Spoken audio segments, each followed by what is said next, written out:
It is great honor and pleasure to have some very, very important personalities who have been changing the world of sustainability in their own way in this room.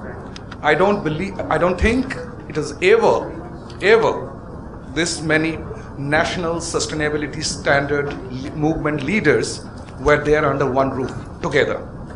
Way off from Brazil to Indonesia to Malaysia, from India, China, this is like amazing. I can probably all of you will agree. I think there has never been such a kind of a platform where you have exchange ideas of movements of sustainability which are bottom up, initiated by the producers associations, by the traders associations, targeted towards the national market.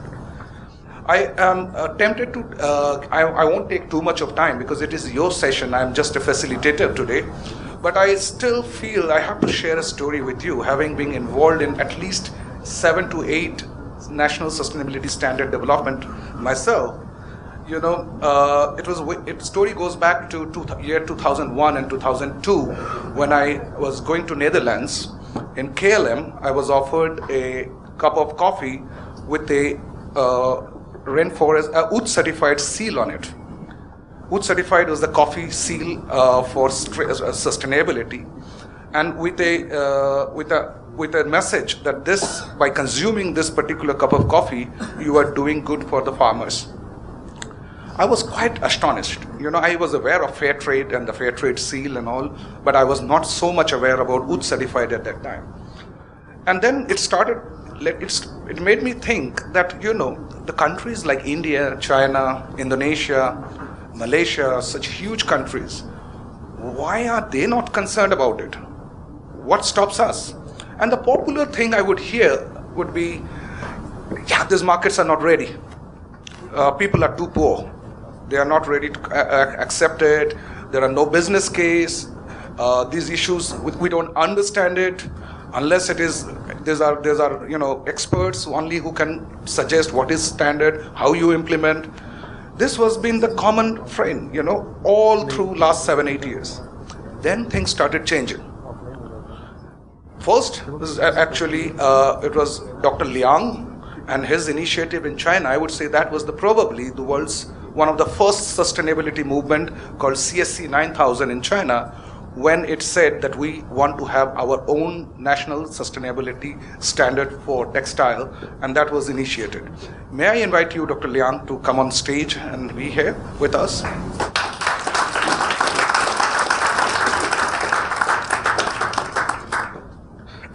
Thank you, Dr. Liang.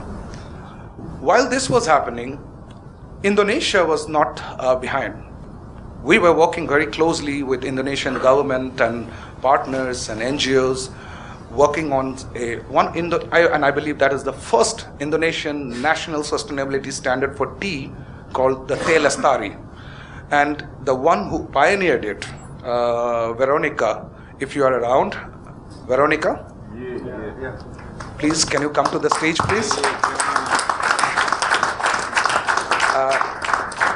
In fact, it is great to say that Teh Lestari has become Indonesia's #1 smallholder sustainability standard for tea over the last few years. Around the same time, what was happening in Indonesia was this popular movement of ISPO, Indonesian Sustainable Palm Oil Standard. And that was a great shift and a great change that was taking place, where government were getting involved in voluntary standards. They said, we had enough of these private standards. Can we also see how we can improve the condition of our smallholders and, you know, work together with the small farmers and other NGOs? And that was the origin of ISPO, which is becoming a movement in Indonesia. And we have one of the founding members from there of ISPO and from the government of Indonesia, Mr. Danny. If you could, I could welcome you to the stage.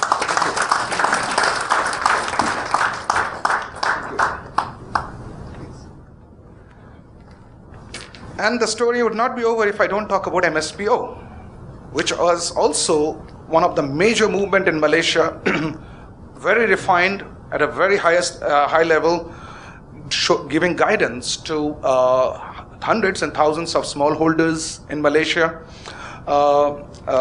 which has been in which Dr. Aini have been involved right from the beginning in giving shape to this Malaysian palm oil standard, which has been an inspiration for many other subsequent standards to come in. May I take this opportunity to invite Dr. Aini from Malaysian Palm Oil Board to come on stage, please. Thank you.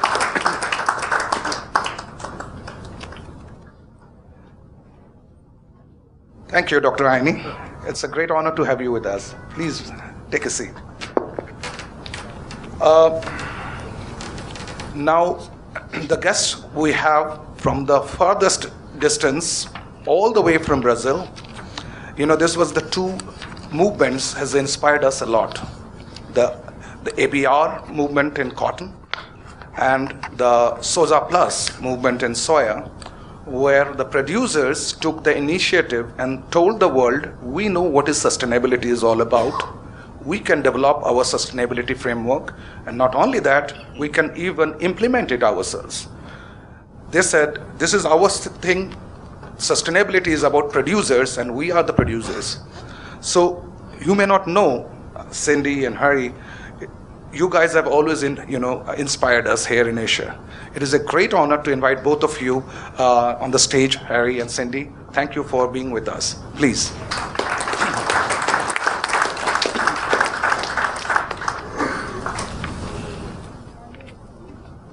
Please, welcome, Harry. And you look wonderful in that Solidaridad jacket. I'm amazed that it fits, though. We haven't prepared that kind of size, I guess, in India. No offenses. Now it's all about India. I think two of the movements which are taking place in India right now, in which Solidaridad has been deeply involved and guided by some of the best brains in the country from the business world. I mean, I'm so honored to have Dr. Mehta here, of course, along with our president of Solvent Extract Association, Mr. Atul Chaturvedi, and Dada Saab, and also Mr. Abhay Udeshi. It has been a great honor. You have made us part of Solvent Extractor Association. Always we feel at home, but we also hope that we will be able to make you feel home here in Solidaridad.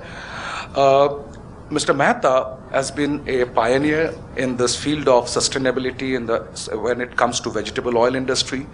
He has got a popular name called Walking Encyclopedia. So that is probably coined by Atulji, but it is very, very true, and which you will see as he talks. May I take this opportunity to invite you, Dr. Mehta, to be here on the stage. It's a great honor to have you, sir. And Dr. Mehta has been the founding member of the Indian Palm Oil Sustainability Framework, which is reshaping the way sustainability is understood in palm oil, which has seen probably a worldwide debate and discussion. Probably for our China team, it will be great to hear about how the Indians took the initiative so that we could have a follow-up action in China, because it can show a new way there. And of course, we have a very special personality with us, who have been a guide, a great friend, a supporter of Solidaridad. It is one of the world's most oldest producers association in India. It used to have seats reserved for them in Parliament before independence. 4 seats used to be reserved for them because they were so influential. That is the Indian Tea Association, which is and also the coordination committee for Planters Association of all the planters, of tea planters from the India, who have played a very significant role with us to develop the Trinity framework. The Trinity framework for tea industry, particularly focused on smallholder. May I invite Mr. Arijit Raha, the Secretary General of Indian Tea Association. Thank you, sir, for taking time out.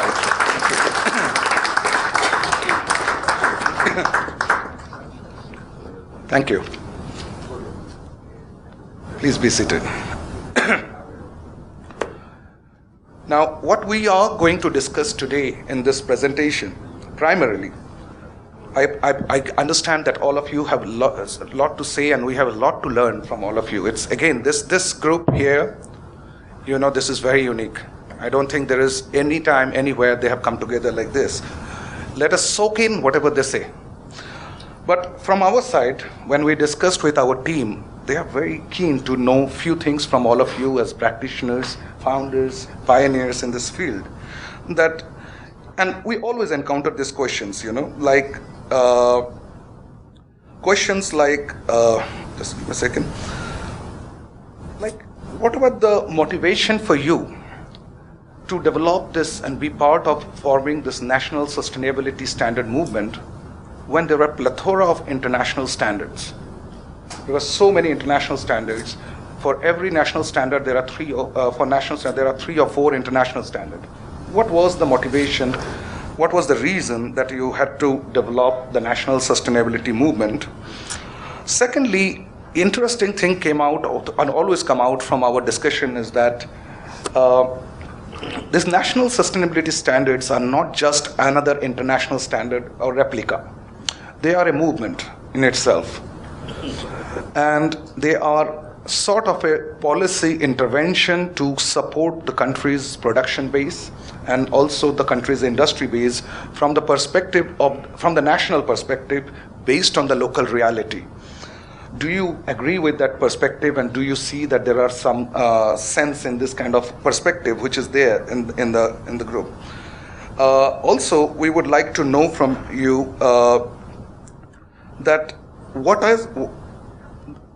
while the national sustainability standard is a reality, it is going to happen more and more with particularly countries like Brazil, Malaysia, Indonesia, India, China. How do you see future cooperation with international standard? I know for sure ABR has shown an amazing thing. After it was formed, BCI was forced to recognize it. And it was like now it's a very good collaborative relationship. Do we see such kind of a collaborative relationship emerging in this kind of program? And lastly, how could Solidaridad play a role in further strengthening these movements? I always call it as a movement, but do you see such a possibility? Since the Brazilian colleagues have come from the furthest distance here, as a token of gratitude, I would say that you should be the one who should start first. And may I invite Cindy, who have been very kind to be part of this program in a very short notice, to take the floor and tell us about Soja Plus. And Shirupa, if you can help with the presentation. I leave you with this. You can do it from here. You can do it from there, here, as per your convenience.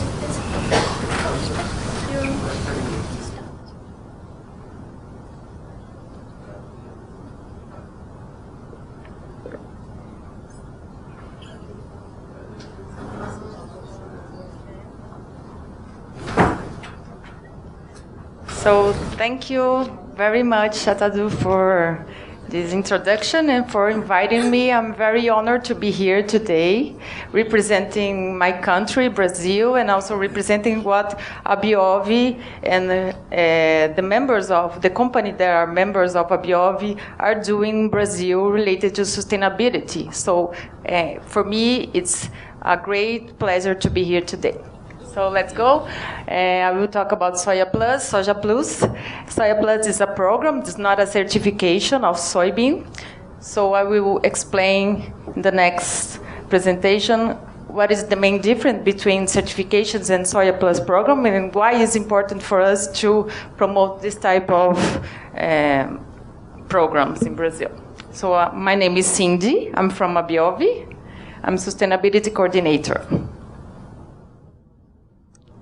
So a little bit about Biome, which is the Brazilian Association of Vegetable Oil Industry. So we represent the oil industry in Brazil, but most related to soybean oil. We have some cotton oil too and palm oil, but soybean is our core. Biome was founded in 1981. We have 13 member companies, which represent 65% of Brazil's soybean processing and export volume. Brazil is responsible for 32% of the world's soybean production, with 114 million tons in 2017 crop. The soybean is very important for Brazil. It's in 2017 we export almost $30 billion of soybean.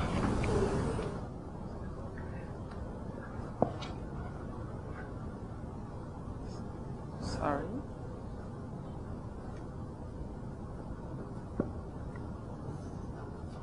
Okay. These are the member companies of Biome.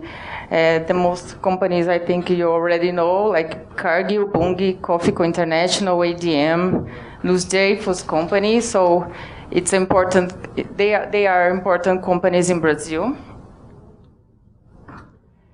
And just to explain some things about the territory in Brazil, how it's divided, I brought here a figure that if you imagine if Brazil were a farm, a big farm named Brazil, this is how the land use, and this is the distribution of the land use in Brazil. So in this farm, which is 151 million hectares in its area, we have 61% of the area covered by native vegetation. So most part of Brazil is natural vegetation preserved.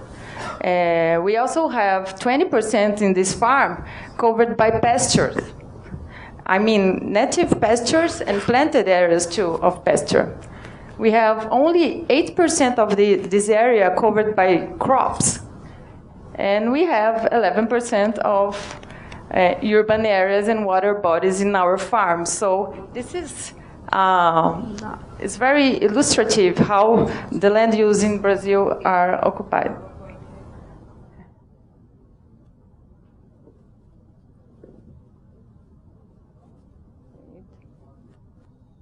So if we look to this 8% of the land that is occupied by crops, we have 34 million hectares of soy. So half of our production is soy, and the other half is other types of crops.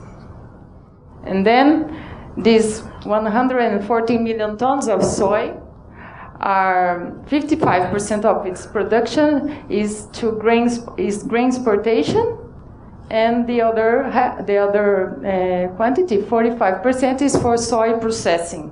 Soy processing is divided in 76% to meal, soy meal, and the other part, 22% to oil and biodiesel. So here you can see how the soy meal is important for us, and it almost goes to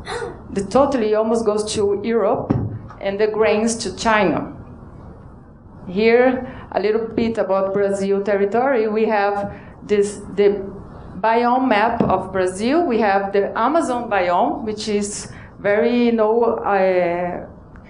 for the forest, the Amazon forest, but we also have the Cerrado biome. These two biomes are very important for soy production. So all the discussions related to environmental and social and economic aspects of soy are distributed in these two biomes, okay?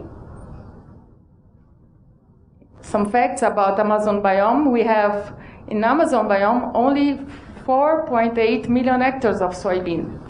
And it's around 14% of the Brazilian soybean planted area, this production. And it's 1.14% of the Amazon biome area.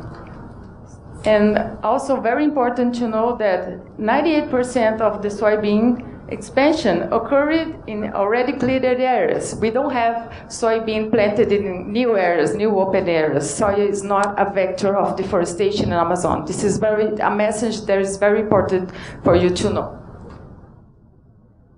And in Cerrado is it's a completely different biome, and it's very important for us because the expansion of soybean is occurring in Cerrado biome. This is very important, and we have 17 million hectares of soybean, which means 50% of the planted area of soybean in Brazil is located in Cerrado biome. But this 17 million hectares occupies only 80% of Cerrado, and 93% of soybean expansion occur in already cleared areas. So here, also as in Amazon biome, soybean is not a vector of deforestation, and we have to pass this message to the world, because we are dealing with these conversations all days, and we have to change some message that sometimes people spread and don't. These are facts. We have to spread this message too. For us, it's very important. We are dealing with a lot of discussions with NGOs to reduce the deforestation. For us, it's very important to fight against the deforestation related to soybean. But soybean is not a vector of deforestation anymore. I told you that soy meal goes to Europe mostly, but also to Asia. And the main European customers of protein, of soybean protein, is made with Brazilian meal. Is these companies here? These companies import the soybean, the raw material, to their products. So they have minimum market demands. They are very strict in sustainability indicators.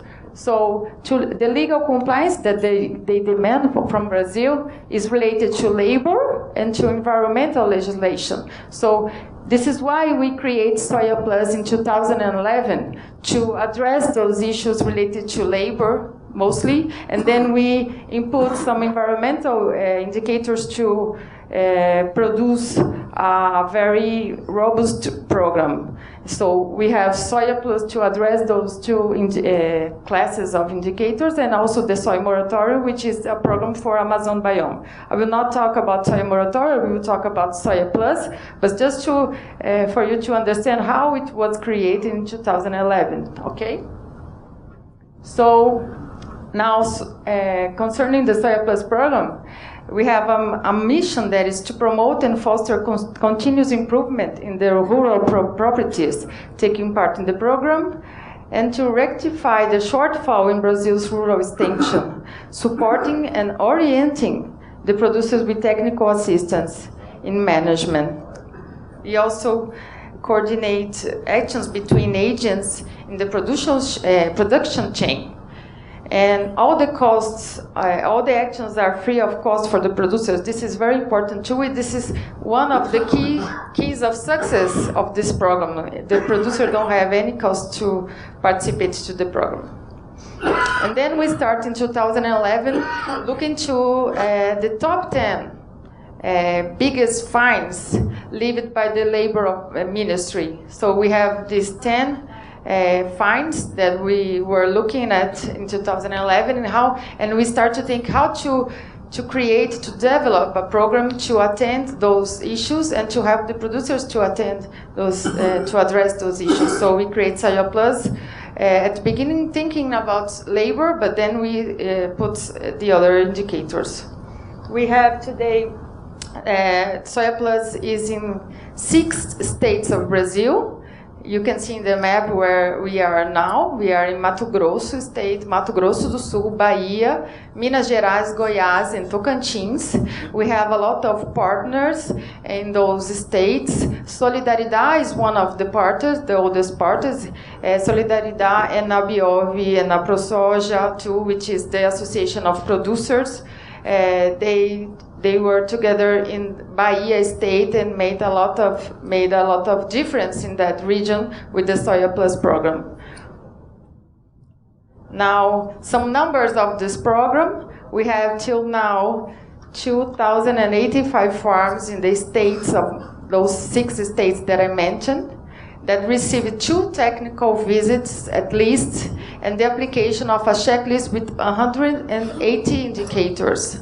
So we have 2.5 million hectares of soy checked.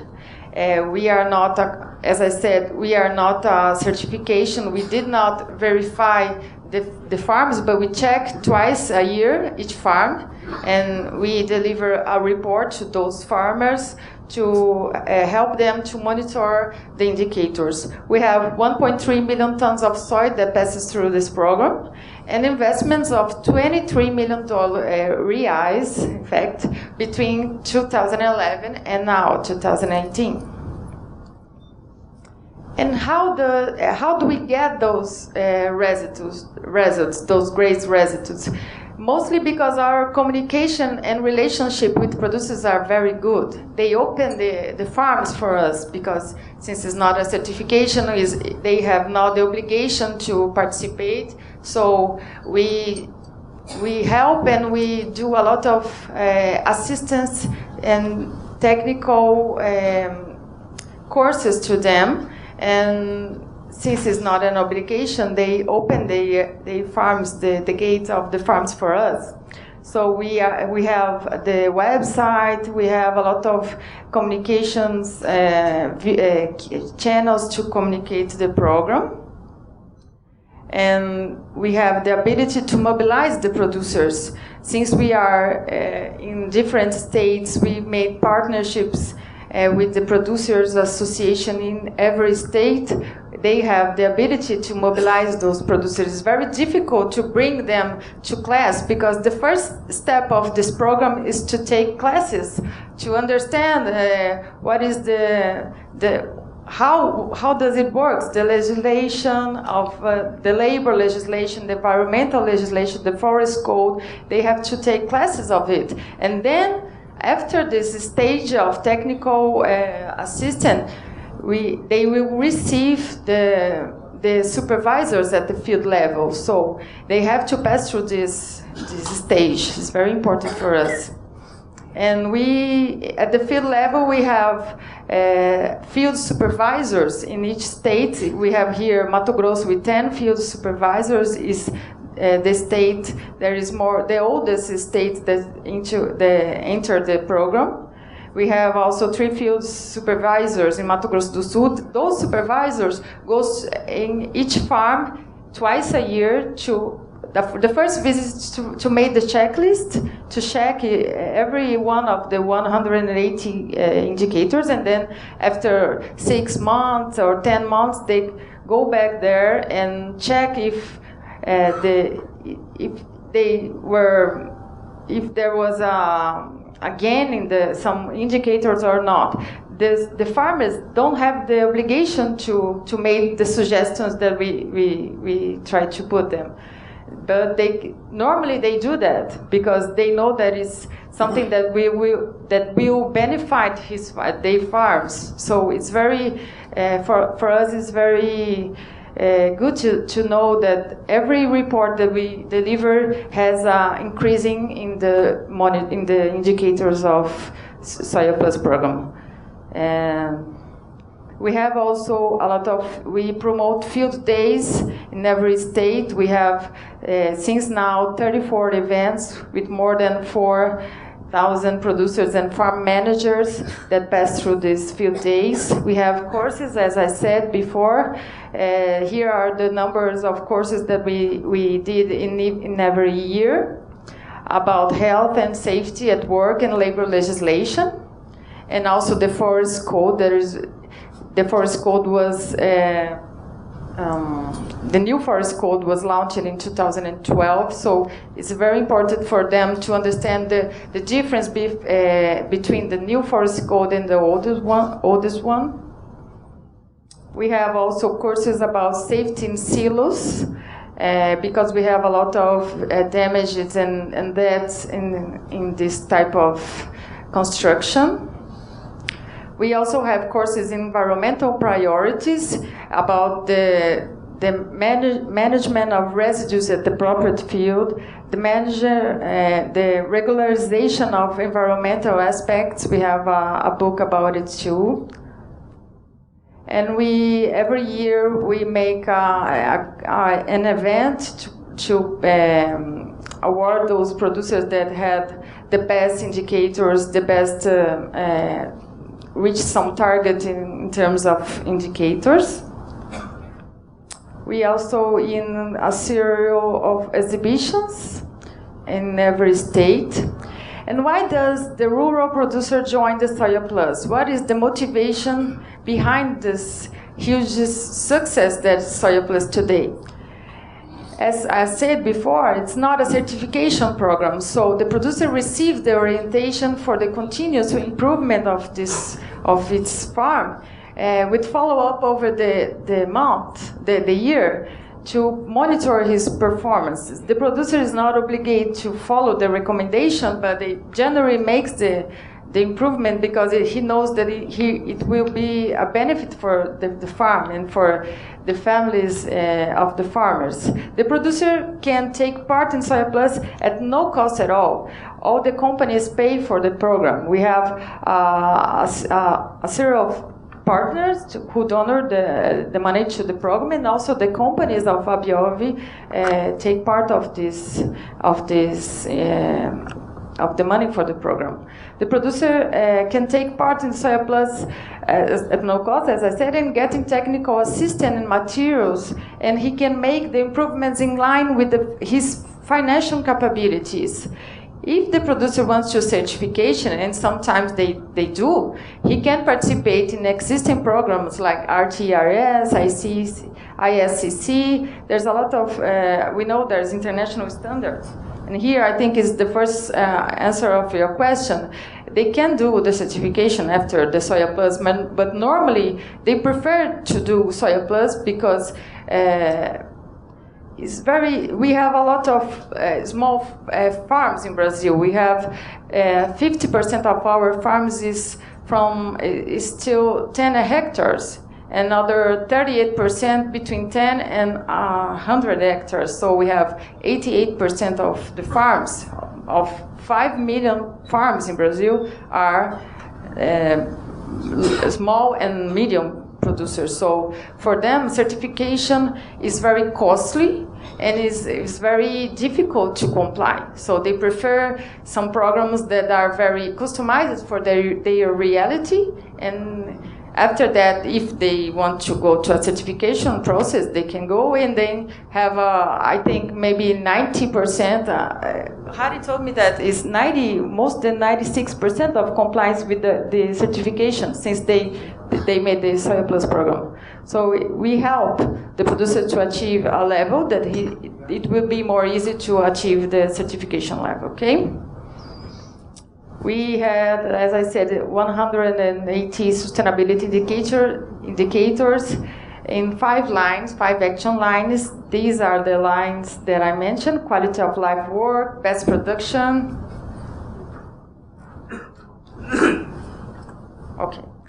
I will pass very quickly to those lines, but after the presentation I can talk with everybody to address the subject. This is just some photos about the action lines that we do in the field: the quality of life work, occupational health, and also labor relations. For us, it's very important to make those suggestions for the producers. And now agricultural practices is very important for us. We are monitoring impacts on soil, water, environmental risks of operations, greenhouse gases. We are managing the impacts on natural resources for the producer. We help them to achieve those levels. Also financial and economic feasibility of the production. We help them to understand and to improve their management. The product quality is also another point that we also work. Social responsibility and the interaction between traditional communities and surrounding areas. We distribute a lot of materials like manuals and controls, documents and protocols, emergency plan, control pads. This is a set of 65 orientation plaques that we give to the producers, to every farm. This is the control pads, the first aid kit, a manual of prevention of risks in machine shops, a manual on rural construction, a 3D software that we developed and we give to the producers. And this is the report with the analysis of the checklist that we made every year for each farm.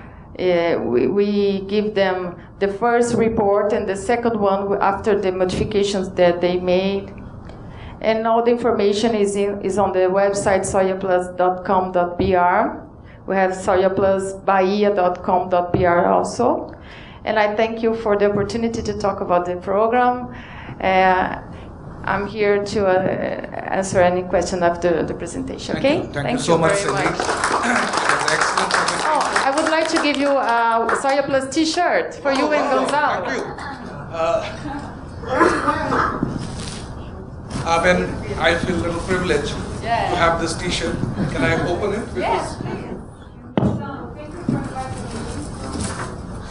Sorry, I just have one. Can't share it with all. You are the lucky one. Took advantage of this, this role. Thank you. Thank you. This is the T-shirt.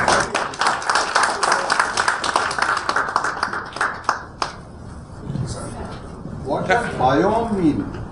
Biome is a region with specifically conditions of water, soil, climate, Region. and vegetation. Thank you. Thank you, Cindy. It was very enlightening. And this workshop is streamed live. So people all over the world, they are watching us right now.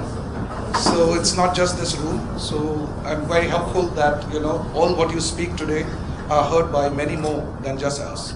So may I now invite Harry to share a little more about, the cotton story, which is also equally interesting. Thank you.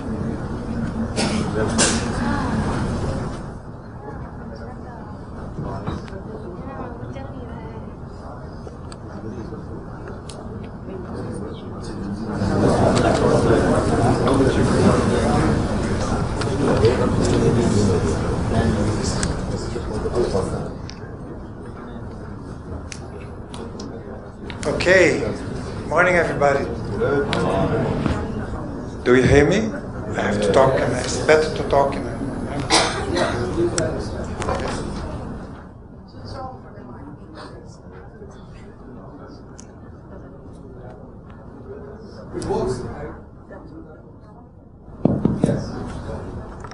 Yes, okay.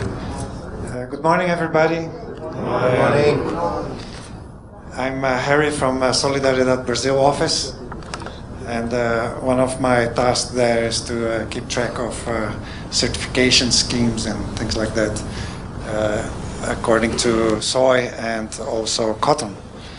And today I want to take you to some information about the Brazilian cotton production and about the certification and the licensing of Brazilian cotton. I have divided my presentation in a few. Do I do it right? Yes, change that matters. First of all, I would like to feed you some numbers. Most of you already know these numbers, or if they're quite easily to be found. Then I would like to take you through a history of Brazilian cotton certification, how it came to the ABR standard and how it was benchmarked with BCI, and what is the reason behind this certification. And then finally answer the questions, try to answer or to contribute to the questions shut out. As you can see, Brazil is quite an important player on the international cotton market. We are the fifth major cotton producer, 2 million tons of lint, and part of it is exported. 909,000 tons of lint is exported. This cotton production is done mostly in central Brazil. Cindy already showed to us the biomes, the vegetation regions we have in Brazil, and as you can see in central Brazil here in this central part, the Cerrado region, that's where most of cotton is produced. Until the 90s, it was mostly produced in São Paulo and in the North Paraná, those southern states, and by smallholders in the northeast part of Brazil. And this is where one story of cotton production in Brazil ends. That's with the smallholder production, cotton production, until 1980, 1985 something, when the boll weevil appeared in Brazil and wiped out the whole smallholder cotton production. So Brazil was an exporter at that time. Was an exporter of cotton, mostly produced by smallholders. And I don't know, I don't remember the numbers, but it's about almost 1 million hectares of smallholder cotton production, especially in the northeastern part of Brazil. And it was a very important, still is a very important crop for smallholders. This was wiped out by the boll weevil and just disappeared.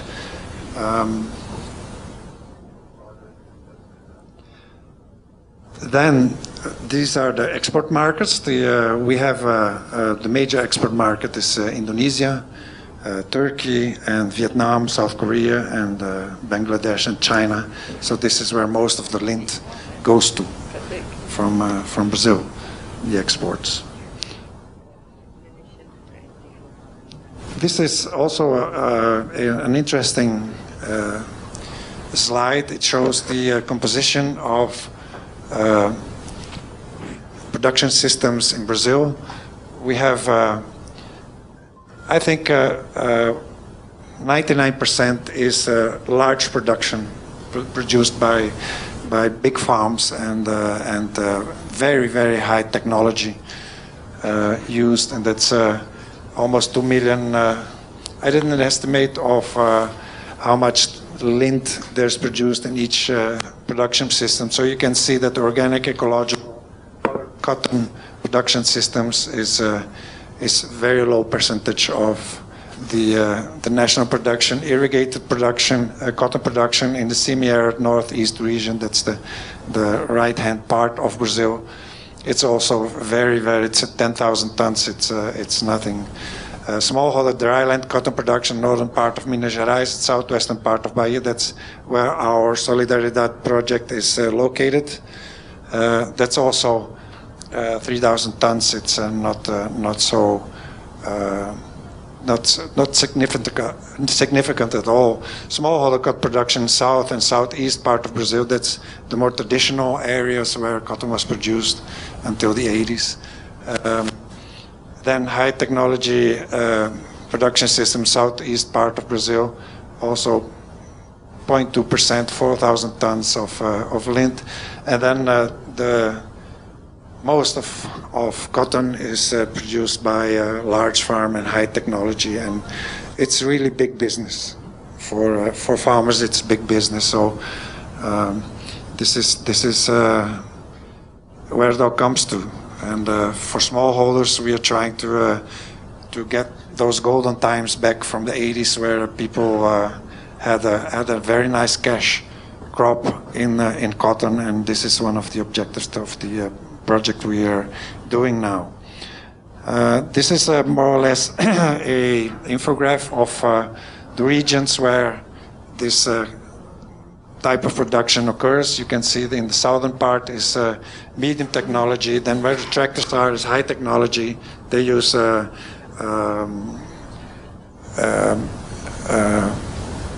high yielding varieties, high technology, and they have very high yields. In the northeastern part of Brazil is where traditionally the cotton was produced, and that's where most of the smallholder production and organic production occurs, with an agroecological production occurs in Brazil. And we are located with our project in this region here. That's also with smallholders. As you can see in this graph, it's cotton production, and the green line is shows the history and evolution of BCI cotton from 2011 till 2010, last year crop. The blue one is ABR cotton, and the gray one on top is national production during these years. So ABR is a program which is benchmarked with BCI, so you cannot sum up these numbers. These all part one of another. This is the lint production. The last one was hectares. This is lint production. So we have about 2 million tons of lint produced in Brazil, and of this is 1.2 million tons is ABR cotton, and 1.56 is BCI cotton. So as a farmer, you can, I will show that later on, as a farmer you can opt to have BCI licensing on top of your ABR certification. This is also an interesting slide. I cannot imagine why there's a difference between ABR and BCI. Productivity of lint, it's 1,755 kilograms per hectare, as we have 1,665 for ABR, and national average is 1,628 kilograms of lint per hectare. So, well, it's I think statistically there's not much difference between these numbers. So, but it's interesting to see that BCI farms are still a little bit better than the ABR farms. It's quite interesting. Well, then this is the part where I would like to take you through history of cotton production in Brazil, and the reason why there's ABR certification and BCI licensing. After the disaster in the 80s with the bull weevil, Brazil became a net importer of cotton, of lint. They had to import lint to supply for their industry, so Brazil turned a net importer. And at that time, a lot of farmers were looking for alternatives for their soy production areas, and they wanted to have a rotation with crops which were suited for the climate and soil conditions in central Brazil, where most of the farms are located. And well, that started in 1994, 1995, and 1996. At the time, farmers experimenting with new varieties, Delta Opal, Delta Pine varieties, which were fairly well adapted to Brazilian circumstances, and they also created their producers' organizations. And I think it's interesting because in the name of the organizations they say it's the Mato Grosso Association of the soybean of the cotton producers. So it's their association. It's not an association from somebody else. It's their association, and they have a legal structure in this organization, which has a board of directors, and they have general assemblies and things like that, where on cotton production are decided. So the first one was the Mato Grosso Association, was created in 1997. And soon it was followed by other associations in the different states of Brazil where cotton was produced. And in 1999 they formed a Central Brazilian Cotton Producers Association. That's ABRAPA, Associação Brasileira dos Produtores de Algodão. It's from the cotton producers, and they still, until now, they have every 2 years there's election, and there's some new board members are elected. So this evolved to a situation where at the time farms were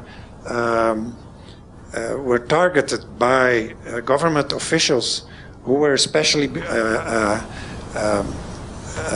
looking at social conditions on the farms.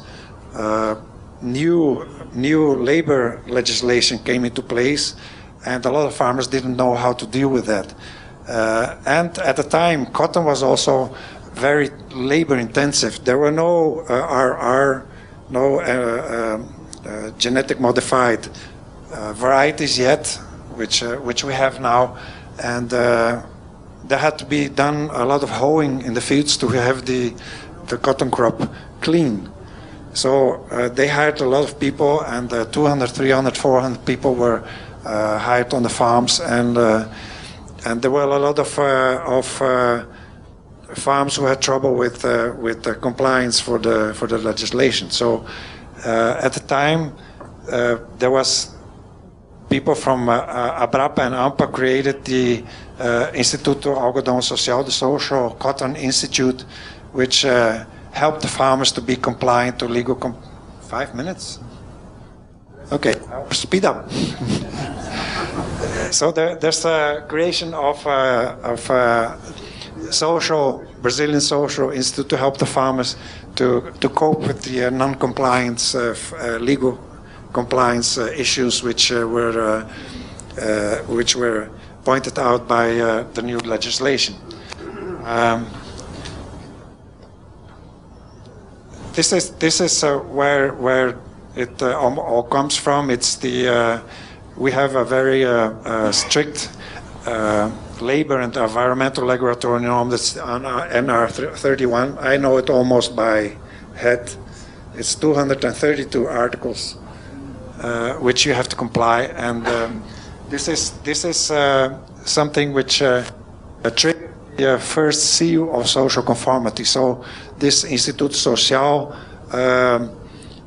helped the farmers to get compliant with the legal demands, and they gave these farms who were all compliant with these rules, gave a social conformity seal. So they were less prime to labor liabilities, which were very very common at the time. Then this certification came into place in 2007 with an agreement with the EIS, that's the Social Cotton Institute organization, with the Brazilian Association of Technical Standards. That's ABNT, that's a neutral certification body, national neutral certification body, and they do the certification of the rules. There's a checklist where farmers have to comply with this checklist, and then they get this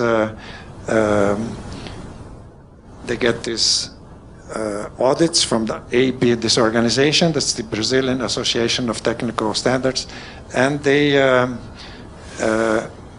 are compliant or not compliant. So most of the farms work with this checklist and are this way shield off of legal responsibilities. Well, some other initiatives were created around these certification and the social seal, and this resulted in 2012 with the creation of a single Brazilian standards, the Brazilian Responsible Cotton, Algodão Brasileiro Responsável. That's a checklist also for certification process. Then in 2013 there was a benchmark agreement with ABR and BCI. BCI has a very, very different methodology of licensing, and I think it's quite a miracle that these people have understand each other, because the methodology with BCI is totally different than the ABR, but they're still sitting around the table and have these agreements. So this ABR and BCI Better Cotton, it's a fair labor relationship, environmental responsibility, awareness, guidance, cotton grower for the employees, all agents in the cotton production, and it's an answer to the growing demand of sustainable cotton in the globalized market. So if you want to have BCI cotton, you go to Brazil. You want to have large volumes of BCI cotton, you go to Brazil. This evolved to a platform. Abrapa created a platform where you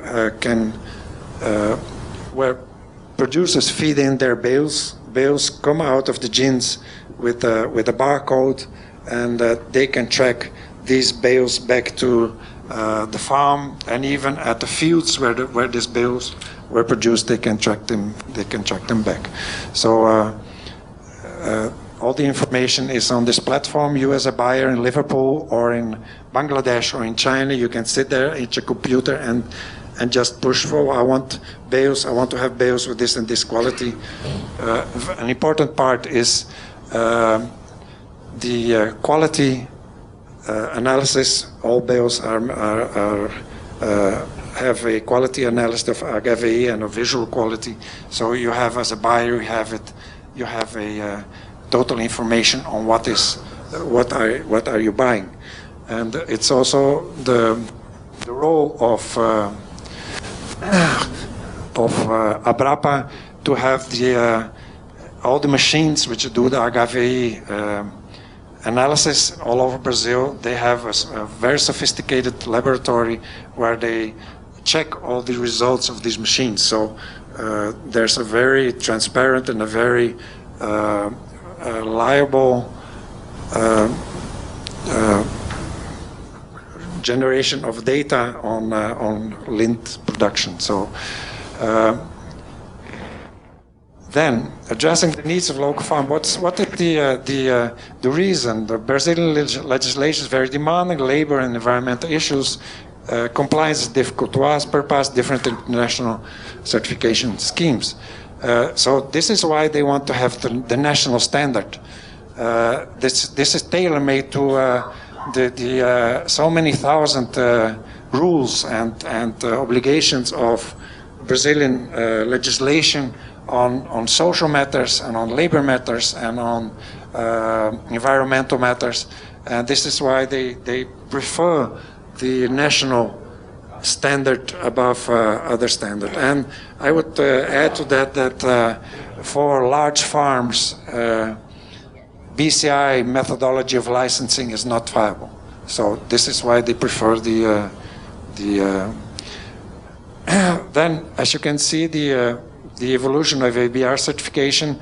I have on the green line is BCI certification, the one, and then we have the units certified is the blue one. So not 100% of Brazilian farmers opt for the BCI licensing. Depends a little bit on what's your client and if you work on the export market or not, because there's no extra cost. You just have to say to Abrapa, well, I want to have my bales, my lint bales licensed as BCI.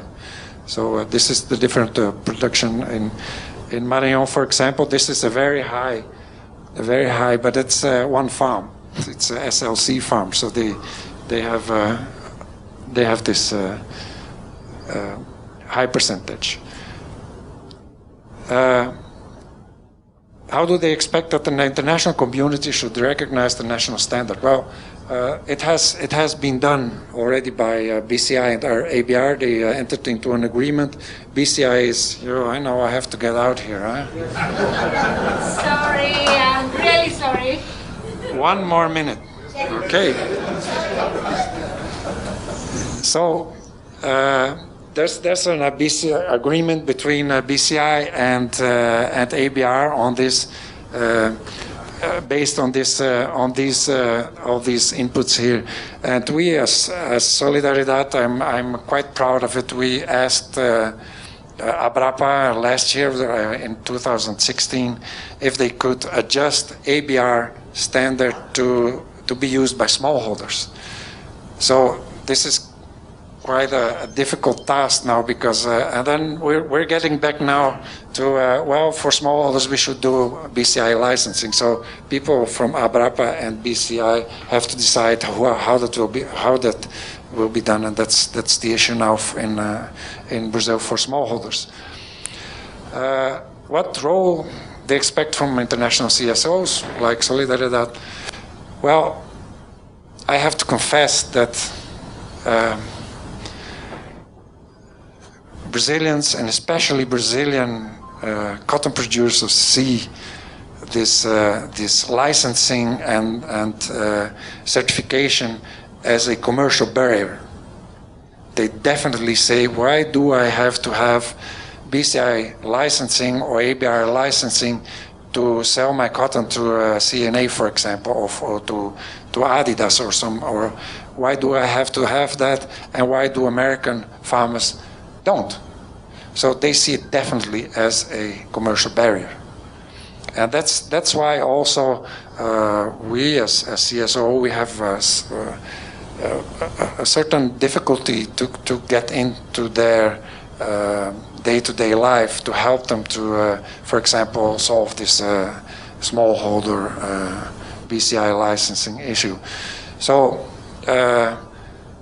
mostly it is about technical partnership and support the producers. We are celebrating a agreement with AMIPA, that's Minas Gerais state. Yes, this is the last slide. Thank you very much. We needed to do this a little elaborate presentation because they have come all the way from Brazil, and so it was very useful to hear that. But we also have a technical problem. We have 50 more minutes left before we go for lunch. So I would request all the other participants to be precisely, cover not more than 10 minutes if we want to have a little more discussion with the audience here, because we are running really out short of time. There is a next session which will be also waiting.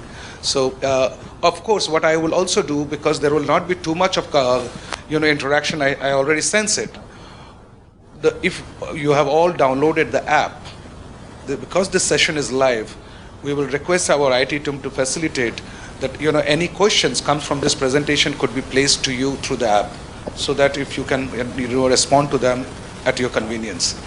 Now, I know Deshiji, you have a question. Just a very small question. Yeah. How small are the small farmers? What is the land holding? Cindy, would you like to address that? सारे trainees हैं, बच्चे हैं, पढ़ रहे हैं अभी.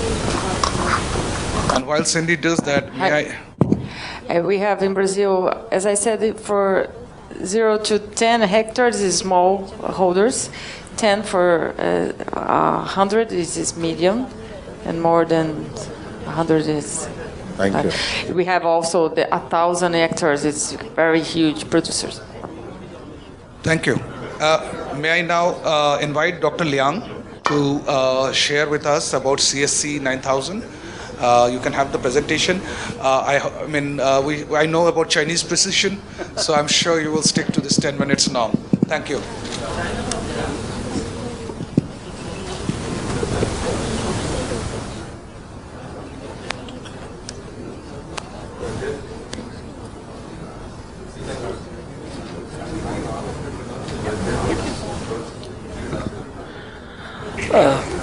Good afternoon, everybody.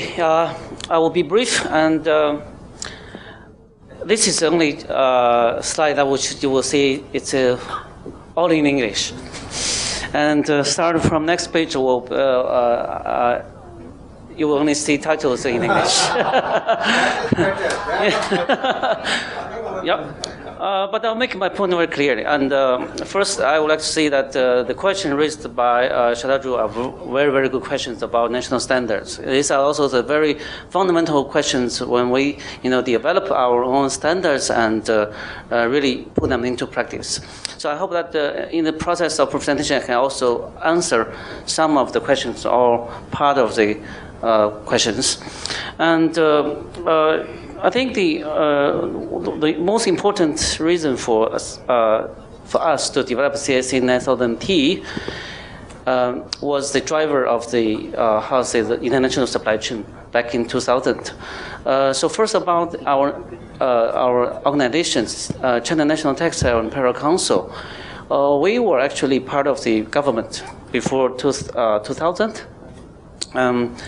We used to be the Ministry of Textile Industry, but because this industry was later largely privatized, and there's no need to have a governmental ministry. So that's why we were later transformed to a business association with the mandate to serve and also to guide our member companies. Of course, China is the biggest player when it comes to textile garment industry, we produce world's 43% of garments, and also we process almost 65% of world's fiber. So we think it's very important for us to focus more on how to guide the sustainable and also healthy development of the industry.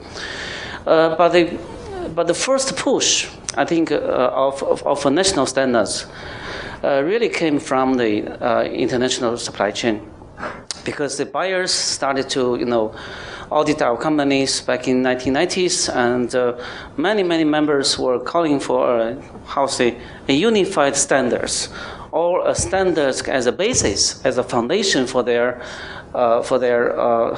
improvement. So this has finally came to one day when about 200 companies, they stood together and they say we need something that can really be a basis for our CSR performance. And we also need a platform that can serve this purpose and also can help us. So that's why when we design this CSA 9,000T, it's not designed as kind of a verification scheme. It's not used to label companies. It's from the very beginning, it's a capacity building platform. So we focus very much on how the companies actually manage their social compliance impacts. So as you can see from this, what we call the management system tree, okay, you can see we focus very much on the roots. That's the management system. It's also the very interesting combination of the ISO system with, with other voluntary standards in this system. So after 2 rounds of revision in 2008 and also in 2008 and last year, now we hope that this will become a more comprehensive standards for the industry, not just on labor issues. Because back in 2005, it's 100% a labor standard. Okay? Because at that time, the focus of the industry, all by the international standards, or by the international players and buyers, was on the labor practice of Chinese companies. But now I think things have changed a lot. For instance, I think the labor standards in China is very, very high compared with our neighbors. And we are also producing more and more textiles and fibers than garments. So we think we need to switch to more comprehensive standards rather than focusing on labor issues. So now it's a more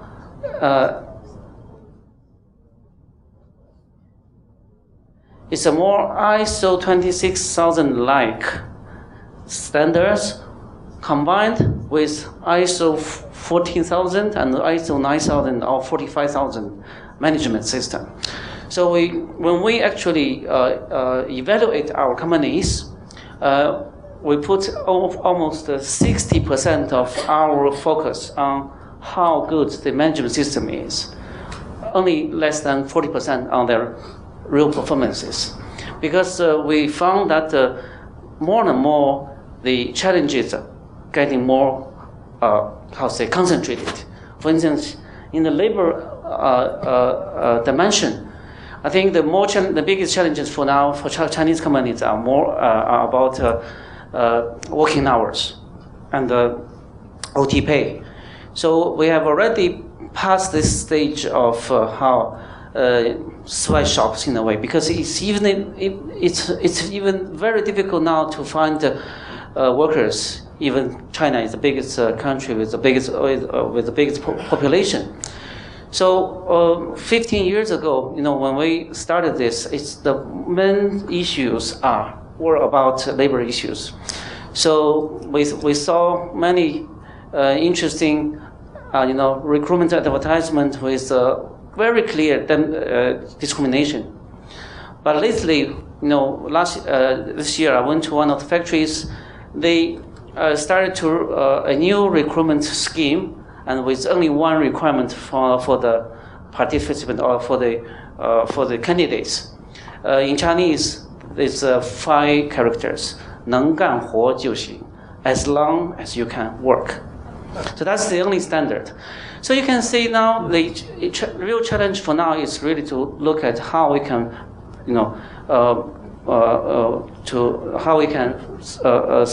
serve the expansion of the industry, especially with the Belt and Road Initiative going to other countries. We feel that more and more it's our responsibility to promote what we have learned in China to other countries. So this year, we started a very important reform of our implementation scheme, which is to make CSC a membership-based scheme. Before, it's a national initiative imposed by our council. But now, we want this to be owned by our members, especially the biggest Chinese producers of intermediate products, and also Chinese brands, tech government brands. Because we feel that this reality is getting more and more important for us. As you can see, China is now the most important driver in terms of investment capital, in terms of technology, in terms of even market for our neighboring countries. So we think it's getting more and more important for us to look at this issue and also borrow what have we learned in the past decades to the companies who are moving outside China already from 10 years ago and keep doing this now. So a very important next step for us is to implement CSN within the Chinese invested companies in the South Asian countries. Let me give you 2 figures. In Myanmar, they have a national statistics about garment factories. It's like it's around 500 now. Among these 500, over 350 are invested by Chinese. So we feel this responsibility there. Although legally they are Myanmar companies, but they are invested and owned by Chinese. So we think this is also our responsibility to make our company more responsible over there. And what we have learned in the past decades, mainly among garment factories, are very useful for them to do or to use, because in these countries the most producers are also garment producers. So last year, along with associations from Bangladesh in this room, and Pakistan and Myanmar, Cambodia, these 6 countries, and also Vietnam, of course. 6 countries, 8 associations from these 6 countries formed kind of Star Alliance.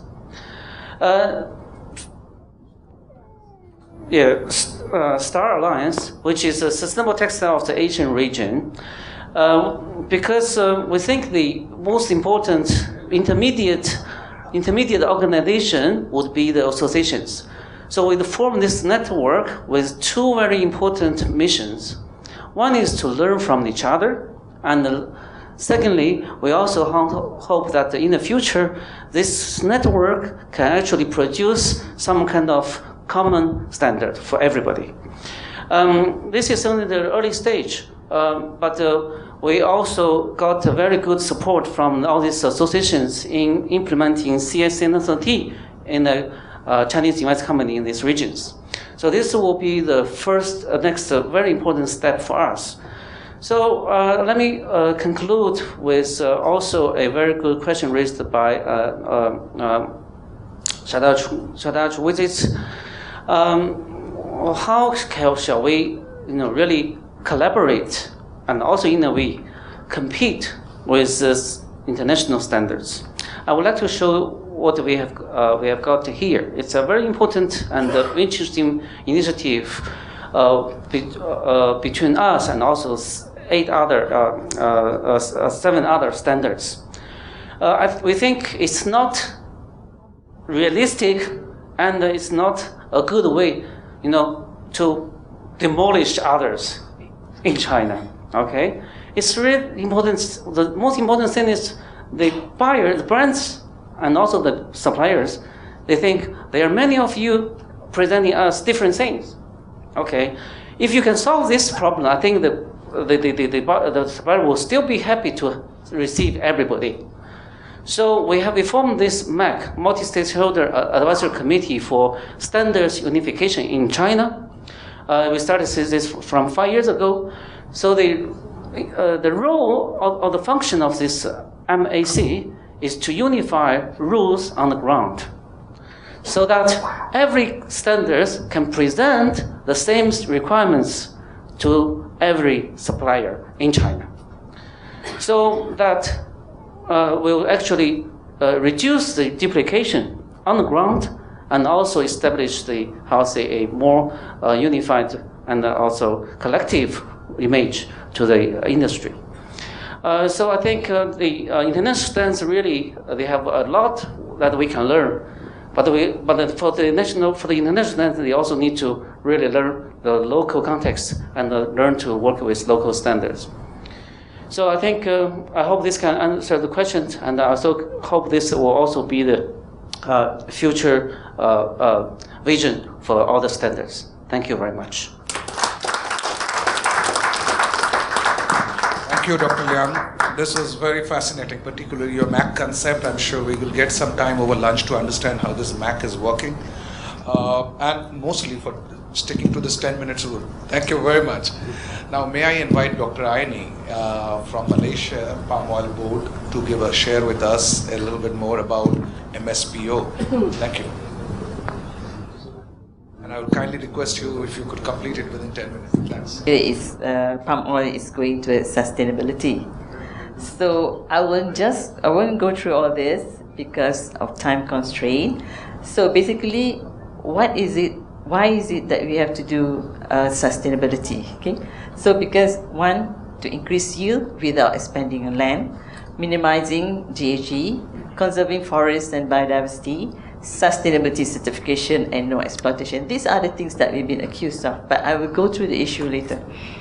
Okay, and we have also external sustainability requirement imposed by you have like RSPO and so on. Okay. And then just to show you the list of standards that's available now, we have our own Malaysian Sustainable Palm Oil. So we have also included here in my slide Indian Palm Oil Sustainability Framework, which we work together with Solidar India and solvent extraction. Then of course we have the Indonesian Sustainable Palm Oil. You have RSCC, RSB. These are both based on EU Directive on Renewable Energy. And then you have RSPO. But if you notice that the last one, RSPO, is basically a business-to-business kind of standard, and it is not a government standard. So therefore, it's a bit difficult for our government to actually absorb that at the moment. And you see that the palm oil industry itself, just between Indonesian palm oil, Malaysian palm oil, they come up with various pledges by those various companies. So we have the Wilmar International announced policy to protect forests and communities. And then you have Sustainable Palm Oil Manifesto, Indonesian Palm Oil Pledge, and the Amsterdam Declaration. All these pledges are there, made by the various companies and also by some of the importing countries. Okay, this is the big issue here. So the thing is, the reason why we go into national sustainability, because we know some of our smallholders cannot comply with RSPO requirement, is because of all these issues that we are facing in our market. So therefore, we have to do something in order to be able to continue with our industry. Okay, this is slides just to show the commitment of the Malaysian government, where our Prime Minister actually declared that we will produce sustainable palm oil by the end of 2019. So this is a commitment by the Malaysian government, as far as palm oil is concerned. This is just to show briefly the structure. the development of our sustainable palm oil. So, in terms of certification, we started in the 80s, right? In the 80s, we have quality certification. And then after that, followed by code of practice, which is more like best practices. But the best practices cannot comply to 100% of sustainability requirements. So therefore, we have to do something in order to be able to comply with sustainability requirement. So we come out with the MSPO. So MSPO, we started working on it in 2010, and we managed to launch it in 2013, but it was not implemented at that time. So implementation was only in 2015, and then on voluntary basis. But in 2017, it became mandatory, which means all the oil palm premises in Malaysia have to be certified under MSPO by the end of next year. Okay, just to show that, our industry have about more than 60 laws and regulations.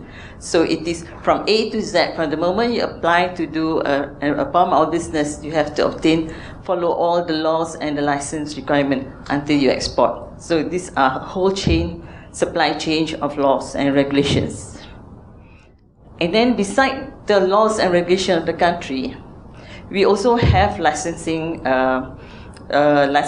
where Palm Oil Board is the one that issued the license from the nursery right up to the export. So there's about 25 regulations for the license. Okay, this is our original. This codes of practice more like best practices which MPOP developed because we look at industry, so we have to do something. When we developed this, the aim is for food safety and quality. Sustainability was not included. But when we realized that we need sustainability, then we have to make some changes and come out with the Malaysian Sustainability Palm Oil. So just to show you the development, so we have the standard. We started the standard in 2011, and then we completed in 2013, gazetted by the government in 2013, announced by our Deputy Prime Minister in 2013 also.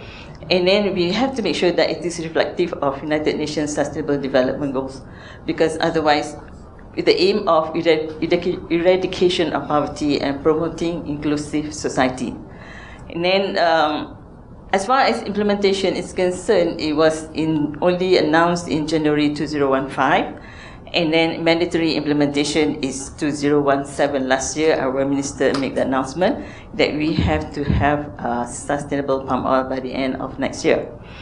So the nationals, okay, now the question, beside the issues of being accused for all those orangutan, deforestation and so on, the other reason is for us to come out with the national sustainability is because there's a lot of complaints about RSPO by some of the industry. So they say that there should be another standard based on national requirement that they can fall back in case they want to back up from RSPO. That was at the time we were asked by the minister to come out with a national sustainability for palm oil by Tan Sri Bernard Dompo. Say you must work on it, says. Okay, so you see, because when you talk about RSPO, it's only for the big growers. They forgot about the medium growers and the small growers. So therefore, the minister was saying, how come you have this small group, medium group, it's not there. So how are they going to export the oil? So they say MBOB must come up with something that can cover the whole supply chain. So therefore, we have to come up with it, and we come up with what is called our Malaysian Sustainable Palm Oil, and it is under our Malaysian standard. So these are the 4 standards, and this one is specifically for the smallholders, so independent smallholders, because the independent smallholders cannot compete with the organized smallholders and the big plantation. So we have to start somewhere for the smallholders. So we started at this level first. Okay, basically this is just what is the content of the MSPO. So we have 7 principles: management, commitment, responsibility, transparency, compliance to legal requirements, social responsibility, environment, best practices, and development of new planting. Okay, this is the content, so I'll just skip through. Okay, role of the management. So what are the management is expected of the management and so on. And then social equity is quite comprehensive in there. And then environmental protection is also quite comprehensive because the first round of allegation was that deforestation and planting on peat in terms of environment and producing GHG. So therefore, we have quite a comprehensive requirement under this environmental. Then the next one is economic progress. So, well, I mean, like any other business, we still want to make profit, right? So we cannot do business and not make profit, then we might as well close shop. Okay? So those are the content of our MSPO. Now, currently, we started only last year. We started in 2015 and we sort of moved a bit faster last year. So the area certified is about 1 million hectare. That is plantation and organized smallholder. While for the smallholding, only 60 groups are certified and the area is only 12,000 hectare. Okay, talking about smallholder, we have two types. We have independent smallholder, we have organized smallholder. Organized smallholder are managed by government agency. Independent smallholder, nobody is managing them. So therefore, they come under MPOB. So MPOB will manage the independent smallholder. What we actually did, there are about 250,000 of these smallholder, where we clusters them. We put them into cluster. There's about 162 clusters. So out of the 162 clusters, we have certified 60 clusters. By the end of the year, this year, there should be 120 clusters, and then another 42 clusters for next year. In order to move faster, we have re-strategized in terms of training, planning, and working together with the smallholders. So we have actually drawn a new plan where we will transfer a group of our officers from one area to another area so that there'll be more people helping the smallholders.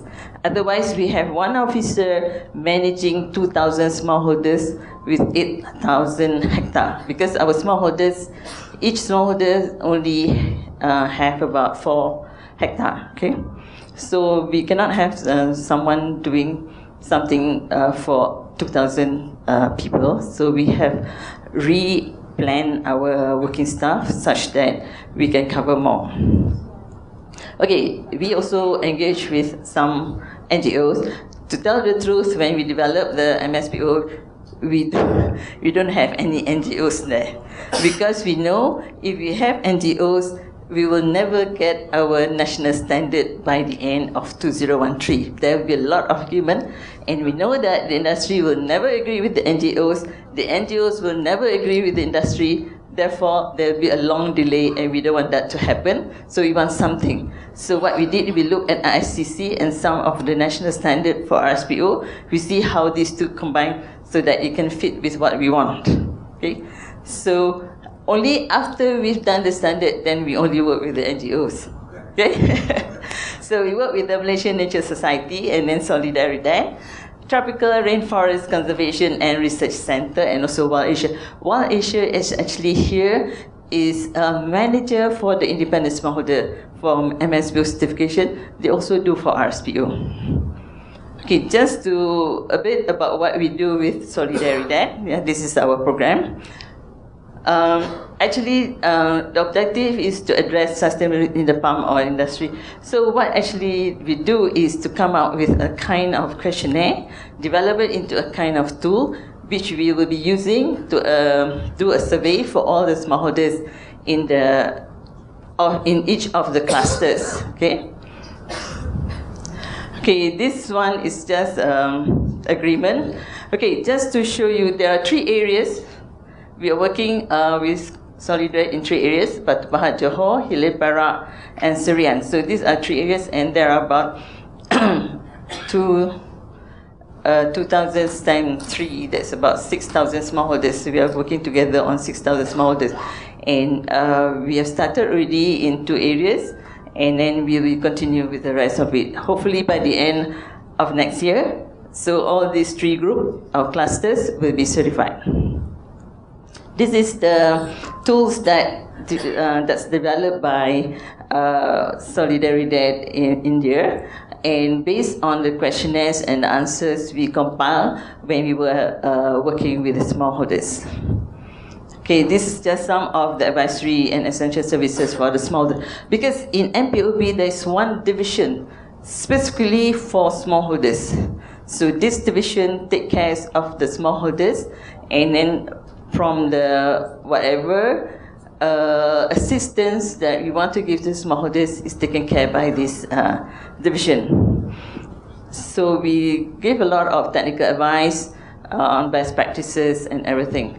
In other words, if you talk about MPOB will hold the hand of the smallholder from A to Z until they got the certificate. All the way, training, everything, funding, everything is provided. So government has given us quite a substantial amount of fund to help the smallholders to get their MSPO certified. So harapan have to continue with the fund. Okay, these are some of the pictures, some of the trainings. So the trainers and the smallholders. So here we go down to the ground and train the smallholders. Okay, so we teach them, actually, as far as the smallholders is concerned, we draw up the documentation for certification. So it's a kind of template where they can use for all the spot. Okay. So the way forward, so in order to accelerate the process of certification, so of course, as I said just now, we choose 3 locations. We are going to use the ICT tool, which developed by our Solidaridad counterpart, and then we also have training session, which we actually have done quite a number. We have done quite a number of sessions actually. Okay, so that's the work that we are doing together with Solidaridad, and we will continue to do it until the next and another 3 years, right? Okay. Okay, so for recognition, we work quite hard. So we managed to get recognized by the Tokyo Olympic as one of the sustainability certification for procurement of palm oil, and we are working towards in China with the China Green Food Development Center. So there's another way to get recognition from China, and we work together with Solidaridad India and Solvent Extraction Association for the to be recognized under IPOS. Okay, just finally, so MSPO is our national standard, so the implementation of the certification scheme is mandatory. So the most important part is mandatory. And then by the end of next year, all the premises have to be sustainably certified. Whatever research that we are doing in MPOB will be used to back up all the requirements in the standards. So we are working a lot on peat, because peat is one of the things that we have been attacked on. We were also looking at the forest deforestation data. We also look into how to actually, in terms of labor. So the other thing we are accused of labors. So we are also looking into that. So all the R&D on these 3 aspects is used to fortify our requirement in the standards. Okay, lastly, we do a lot of engagement with stakeholders, legislators, and NGOs. So we only start working with the NGOs nowadays. But even then, NGOs doesn't want to work with MPOB. Because we invited quite a few, but when they come, we discuss, but at the end of the day, there was no continuity, because there are certain things that they say they cannot comply with, like Wetland International, because we allow planting on peat, but they actually don't like it, so they say, so therefore they cannot work with us. But for me, we should see in a positive way that, okay, why is it that you don't like us to plant on peat, and how should we go about addressing the peat issue? So those are the things that we want, but they don't want to work with us, fine. So quite a number of NGOs have come to meet with me, but only these few which I showed you just now, actually at the end of the day have some collaborative project with MPOB. Okay, that's about it. Okay. Thank you, Dr. Annie. May I now invite Pak Danny to provide us some inputs and possible in a little short time.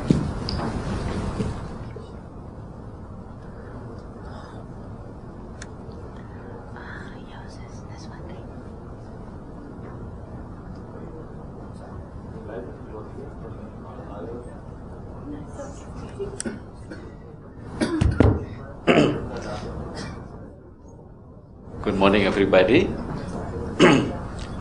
First of all, I'd like to thanks Dr. Satadru and also for Solidaridad inviting us to be here in a very good moment that we could share the process of palm oil standard improvement in Indonesia. And I don't want to make your life become more difficult because due to the time limit, I try to be faster. Even though altogether I have around 20 slides, but I try to select which one that I think quite worthwhile for you to be shared with you. I myself, Willis Radani, I'm Assistant Deputy Minister for Estate Crop and Horticulture, Indonesian Coordinating Minister for Economic Affairs. My presentation, I'll try to outline my presentation in three parts. That first of all is the Presidential Decree on Indonesian Sustainable Palm Oil. The second part is National Action Plan, and the last part is Multi-Stakeholder Forum for Palm Oil Sustainability.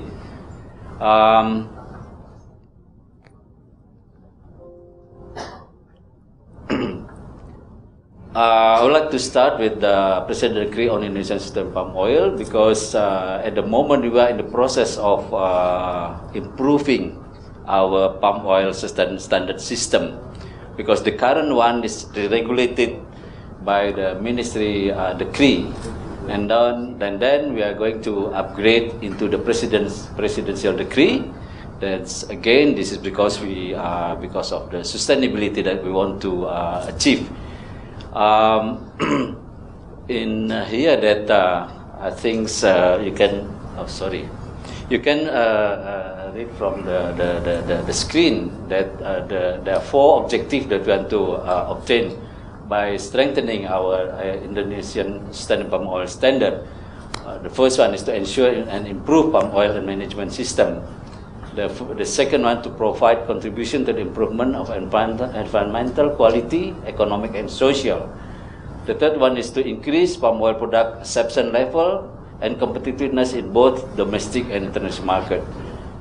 The last one is contribute to the Indonesian National Determined Contribution, NDC, as it is already pledged by our President in the last COP meeting, 2023 COP meeting in Paris in 2015. How we improve our system from the current system, that we do the analysis, gap analysis from the current ISPO, then compared to what we are going to achieve by strengthening the ISPO. You can see that there is a criteria that we're going to use. We already use that's a market acceptance, private acceptance, mandatory governance, recognition from the governments, national interest, and cost, and you see that I just want to be quick in this case. Did you see that in the current ISPO there's only got only 24 stars, that while the strengthened one that's still under the process, they got 35 stars. So in detail you may read by yourself. Then again, here I just want to share with you how the current ISPO certificate schemes now been implemented, and how gonna be the proposed system one. You see that in the current oil palm plantation owner register their companies to obtain ISPO certificate. Then they get the ISPO auditor, then assess the principle of palm oil sustainability. And the last one, if they haven't applied to the sustainability, so they not awarded by certificate. But in the other hand, when they pass the verification system done by the auditors, that they can get the certificate.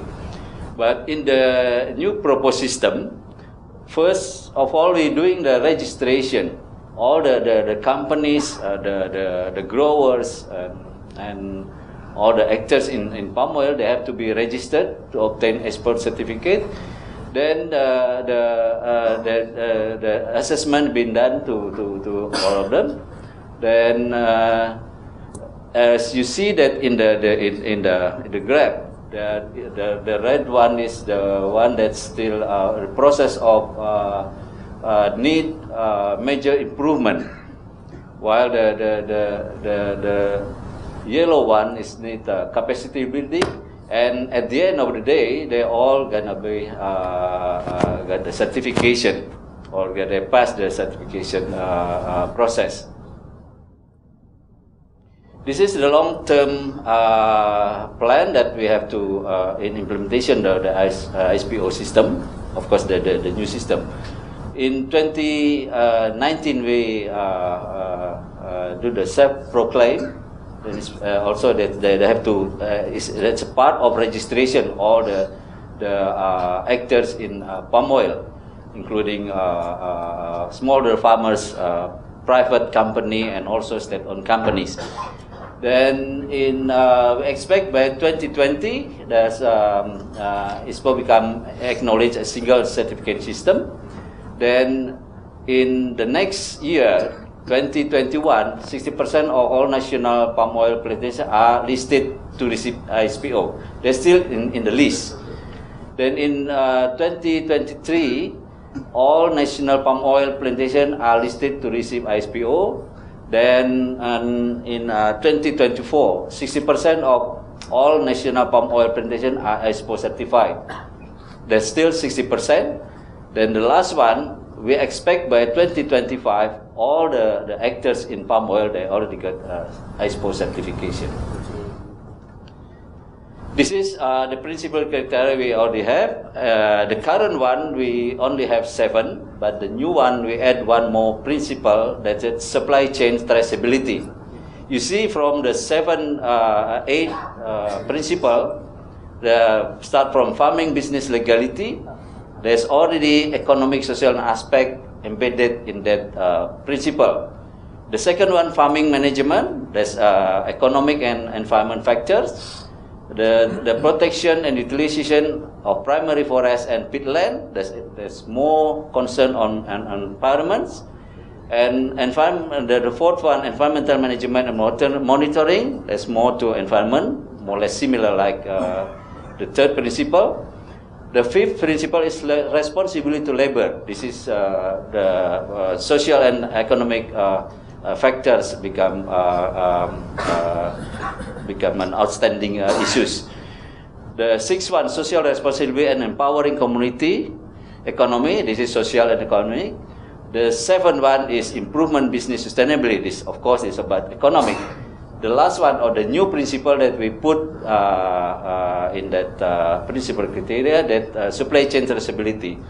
Of course, this is also about economic, social, and environment. Then the aspect is legal aspect, economic aspect, social and cultural aspect, and environmental aspect. This is what I'd like to share with you as well, because when we are talking about sustainability, we are still trying to find what the reference that we are going to use.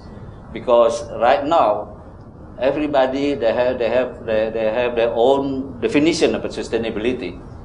So in that situation, so we think that's why we don't use the what they call it, the global benchmarking for the sustainability. That is SDGs 2023. So we've done initial analysis of the 7 principle. we try to measure or to see how compliance this 8 principle to the 17th goal of SDGs. We found out that 12 out of 12 these 8 principle already comply with 12 out of 17 SDGs 2030. Of course, we still need to do further deeper analysis to see how because we know that principle and criteria, and the principle criteria is more detailed in indicator and verifier. So we are still working on it to see how far our criteria and indicator and verifier comply to the 17th of SDGs goal.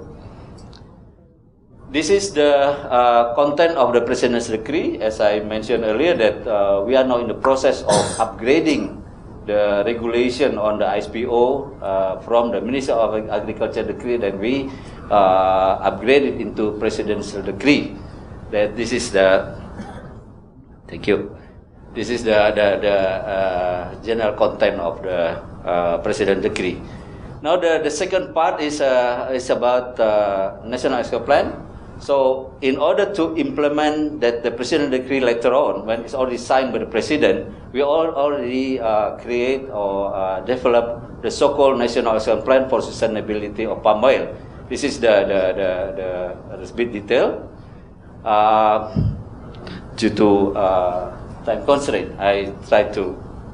And this is the basic program of the National Action Plan for Palm Oil Sustainability, 2018-2023. You see, there's the first program is database development of palm oil smallholder farmers, because they focus also on smallholder farmers. Increase awareness of smallholder farmers on various policy and regulation, enhance coordination, and law enforcement on palm oil sector. This is also the strategic program beside the basic program. Strategic program consists of enhancing smallholder capacity, environmental management and monitoring, good governance and conflict resolution, and ISPO certification and market acceptance. Now I come to the multi-stakeholder farm oil sustainability, because we realize that having the policy, regulation, the standard in hand, we also need the action plan or roadmap how to implement that in the long run. The last one, but not the least, there's man behind the gun. This is what we call that the multi-stakeholder forum of palm oil sustainability. We call in Indonesia this the abbreviation is FOXB. This is a forum, a platform, a constituent institute of palm oil related, multi-stakeholder coordinated and led by government. Create a stronger commitment from staff multi-stakeholder toward long-term sustainable palm oil. Function, deliver, recommend, monitor, and evaluate the implementation of NAP. There are 3 types of forum. That's be national forum and including a steering committee, and the most important thing one is the provincial and district forum, because you will never find palm oil in Jakarta in the capital city, but you will find that in the district area, not even in the provincial. So that's why we think the forum, multi-stakeholder forum, has to be established more intensively in the district, because the oil palm plantation are all there. This is the national FOXB component. You can see that there's governments, private sector, and CSO, International Development Agency. One of I think I'd like to share with you that Solidaridad is one part of the CSO, that part of the multi-stakeholder forum in Indonesian palm oil. This is the 18 provincial target that we're going to develop the multi-stakeholder forum. Then also we're going to implement in 4 district member of Sustainability Association. We already have we have around 400 something district all over the countries, but there are 10 districts already committed to the high sustainability. So we in the next year we're going to start to build to establish this forum, stakeholder forum in 10 districts. The last slide, conclusion recommendation. Strengthening ISPO system is a strategic policy and measure to achieve Indonesian palm oil sustainability in the long run. The second one, the improvement process has also to be linked with the prevailing development global benchmarking, namely 17 DGs goal that has been widely accepted by 194 countries. The third one, as part of the improvement of ISPO system process, at the initial stage, or in 2018 to 2030, there are 18 potential provinces and 10 districts targeted to establish POC3. For that, continuous support and cooperation of the Solidarity Network Indonesia are most welcome. Last but not least, enhancing cooperation between ISPO and IPOS in promoting sustainable palm oil in the region and global need to be further explored in order to provide mutual benefit for both sides. I think that's the last slide that I can share with you. Lastly, thank you very much for your kind attention. Thank you, Pak Danny. May I now invite my old friend and colleague Veronica to provide us some update over Lestari. We have already crossed our time, so your cooperation would be much appreciated.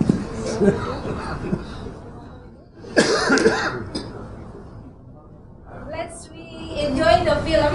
I hope that this film we can understand about the study.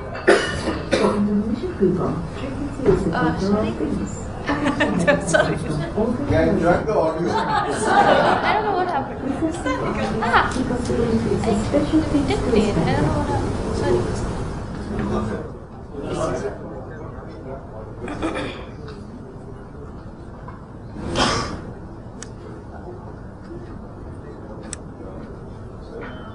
No, something. We just checked it.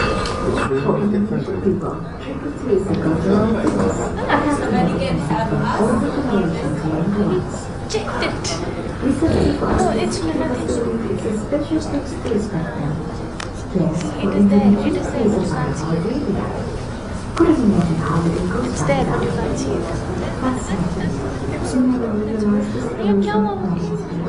You can extended, I guess, you said it is duplicated.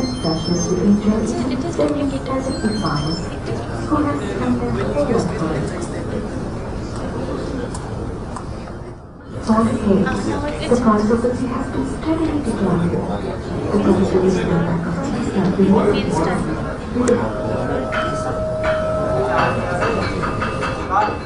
For Indonesian people, drinking tea is a cultural things, a healthy habit passed on from older generation to younger ones.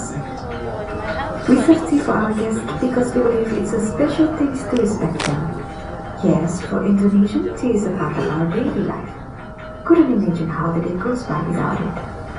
But sadly, we never realize the stories and the problems behind each teacup we consume. The goodness and freshness we enjoy is an experience by the tea farmers who have spent their whole life for it. For decades, the price of the tea has been steadily declining. The price we pay for a bag of tea is not related at all with the price received by the farmers. For 100 grams tea bag, for example, we pay 3,000 to 6,000 rupiah. But from that price, tea farmers only get the smallest share, just about 600 rupiah. Meanwhile, at the same moment, tea farmers also have to compete with the growing numbers of imported tea fill of the local market. Do you know that from 1996 to 2009, the volume of imported tea to Indonesia has increased 3,000%? Needless to say, lack of income has made it difficult for our tea farmers to practice good farm management, resulted in low productivity and low quality of tea leaves, which in turn impacted in worse price. No wonder the farmers' welfare continue to decrease. Meeting the basic needs becomes a daily struggle, and access to healthcare and education for their family become a luxury. The initiative of Sanitized Standard is presenting an opportunity to address these problems on how to produce a good quality of tea for consumers while provide better price and other benefit for tea farmers. With a system for all stakeholders, tea farmers are encouraged to implement good agricultural practices, to practice well soil management to enrich soil nutrient, exercise integrated pest management to reduce chemical inputs, apply health and safety management system, and maintain high standard of hygiene during harvest and post-harvesting for food safety. Sanitized Standard also promotes environmentally friendly practices and protection of biodiversity in the production process. By implementing Sanitized Standard, higher productivity and better tea quality become a valuable outcome. And better income for farmers and sustainable livelihood for their families become a reachable situation. For us consumers, by looking at Sanitized label at our tea pack, we know we will drink good quality tea, produced in an environmentally friendly way, and bring benefits to the farmers and their family. How about that?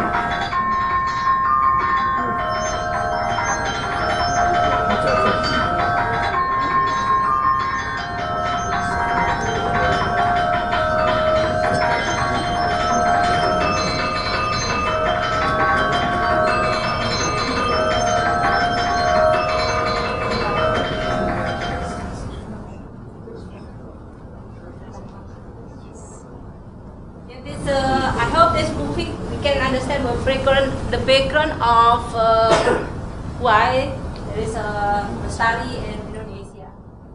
Then there is a short presentation, I think.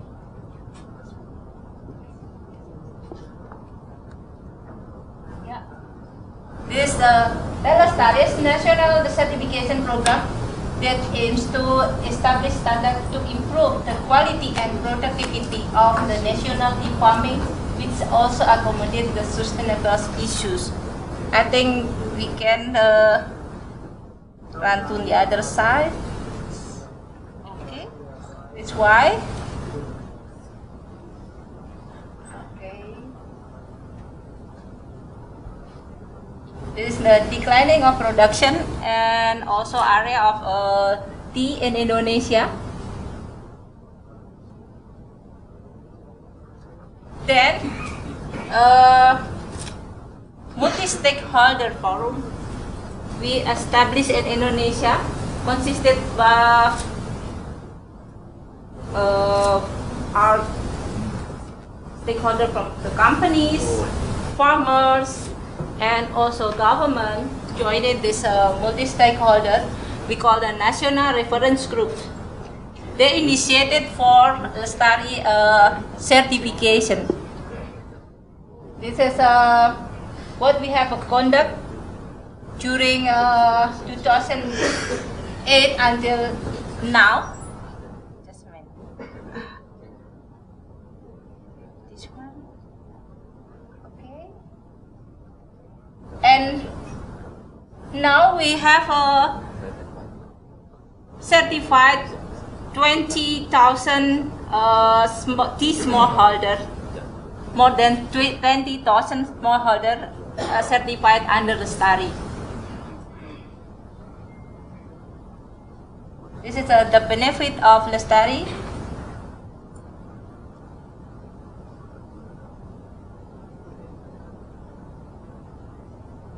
Okay.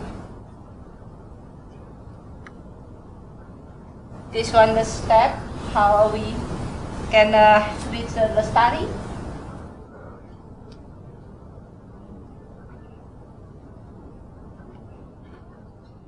The study certification is a part of the study initiative in the farm aspect, which facilitating farm management aspect that in line with the principle of people, planet and profit, and based on the local smallholder context. Besides that, Lestari initiative also put emphasis on organization aspect of farmer groups and association, as well as processing unit and market development. This is a smallholder, tea smallholder which certified, and also the estate which certified under the Lestari.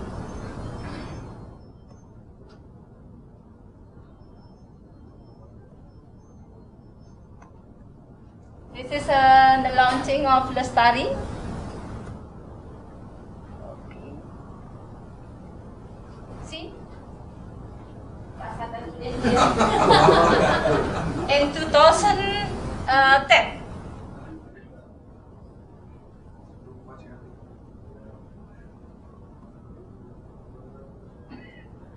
This one launching with multi-stakeholders and the sector in Indonesia and Central Java, and also a national.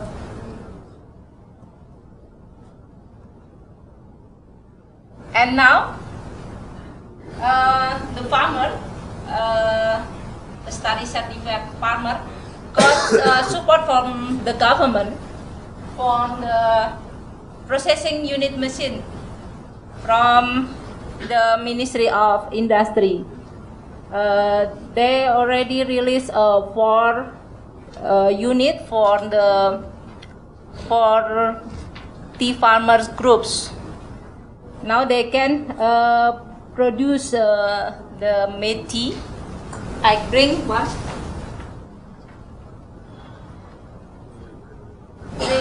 They produce this one, the green tea, from the produced by the smallholders. Okay. This is the impact of Lestari. And thank you.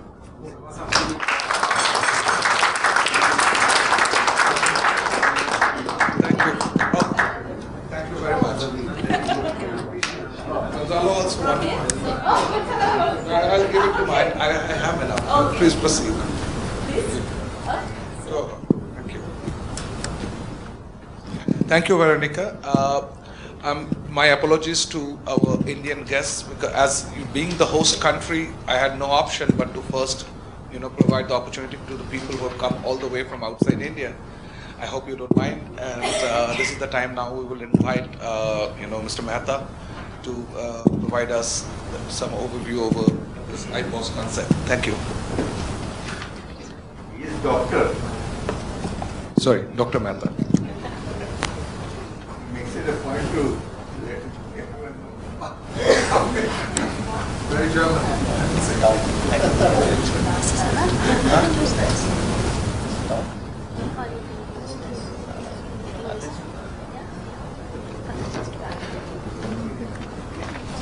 Good afternoon. I'm sure you are hungry, and I won't take much of your time. In fact, I was supposed to speak for 5 minutes, and I made my verbal speaking note. The morning, Dr. Sataju sent a message. Dr. Mehta, can you prepare a PowerPoint presentation? It was a hard time for me to prepare. Thanks to your colleague Imansu, he made it for me. I'll go fast and make sure that you'll not have to show me the chit. Let me tell you, I represent the Solvent Extractors of India. It's an apex body of the Indian vegetable industry, having about 800 members across the country.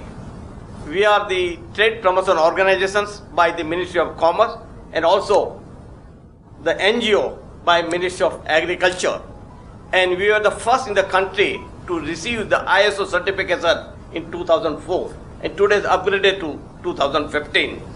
Now let me move to my, it's not moving. You start moving. Don't count my time.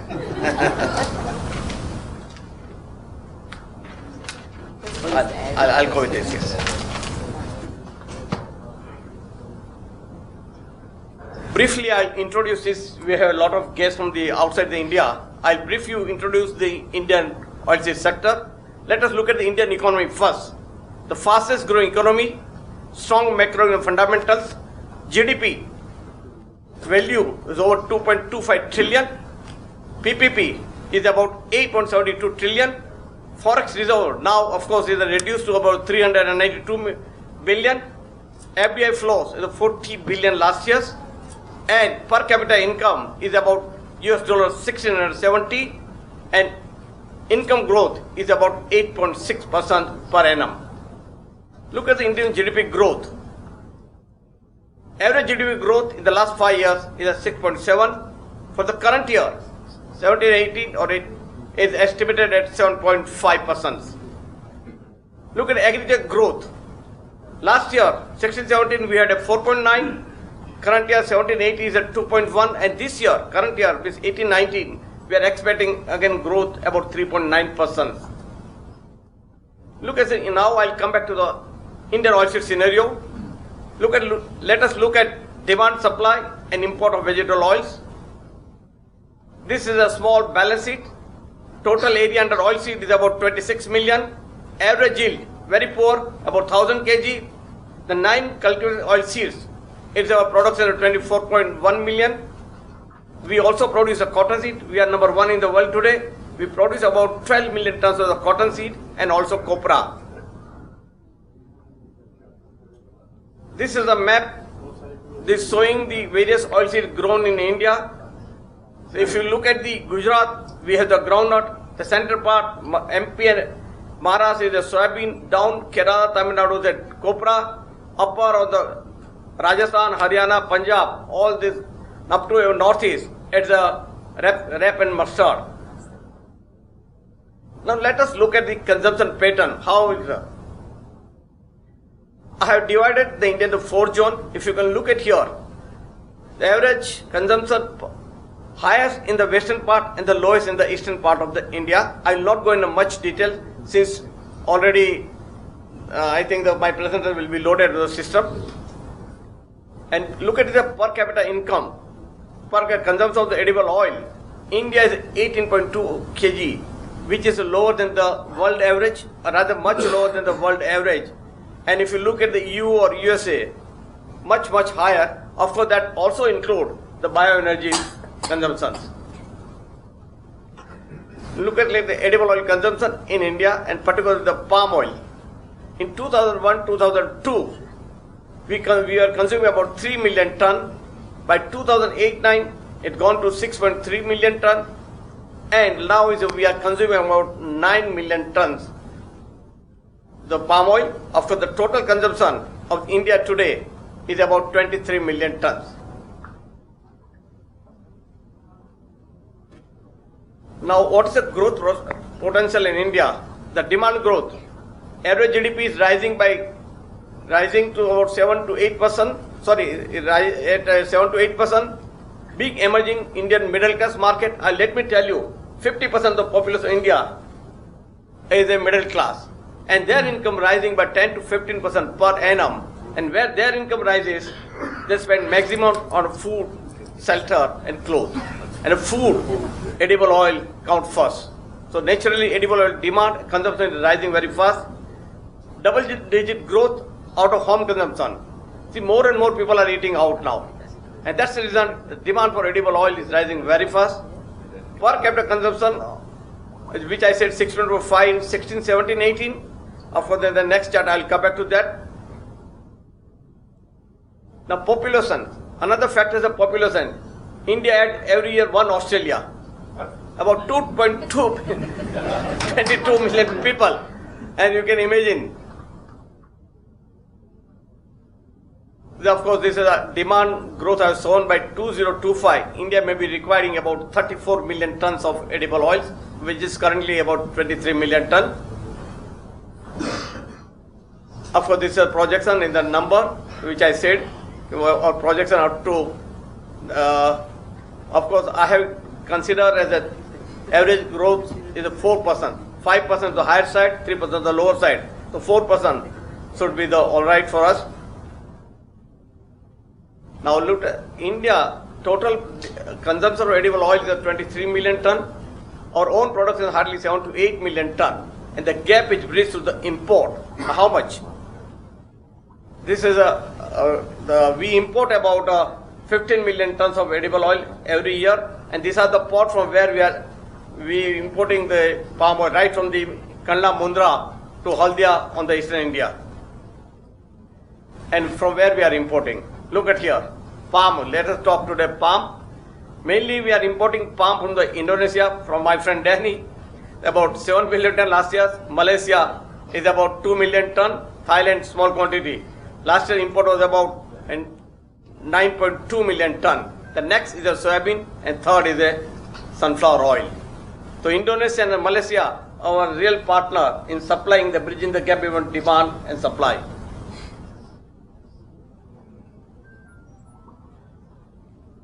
Of course, this is the current career. I will not discuss that. Of course, also I discuss. I'll leave it. Availability of palm oil in India. This is very important for the sustainability part. We have about 2 million hectare identified suitable for the oil palm plantations. Long back, 30 years back, unfortunately, due to certain policy gap, hardly about 300,000 hectares has so far gone into oil palm plantation, and we are producing about 250,000 tons of the palm oil. Of course, in last 3 years, there is a focus on by the government of India to explore the full potential of the oil palm, and I'm hoping within the next 5 years we can expect at least another 300,000 hectares will go into the oil palm plantation, if not more. Of course, import, I said we import about 15 million, out of which 9 million is a palm. Now I come to the main topic, Indian Palm Oil Sustainability Framework I pose. Look at here. It is a history, I must say, with the SCA and Solidarity. Within 1 year, we prepared the IPOS, Indian Palm Oil Sustainability Framework. I must congratulate to Dr. Satadru and his team headed by Dr. Motwani. Within 1 year, we were ready, and we released this last year on 13th September by the hands of the Honorable Minister from Malaysia, Mr. Maha, at the annual general meeting of the association. This is IPOS. What is IPOS? Own and manage and implement our Indian industry, Indian vegetable industry, distinctly Indian with its national colors, focus on the palm production and the trade of the palm oil, the seal of the reassurance for the customers, consumers, and all the stakeholders. These are some of the photos. 1, 2, 3. Now these are some of the IPOS principle. And I'm sure there's a book is already we have circulated. This is a IPOS. We have come out with this books or standard. It's also hosted on my website and Solar website also. Within 1 year, we have prepared and accepted by the government and others as a standard here.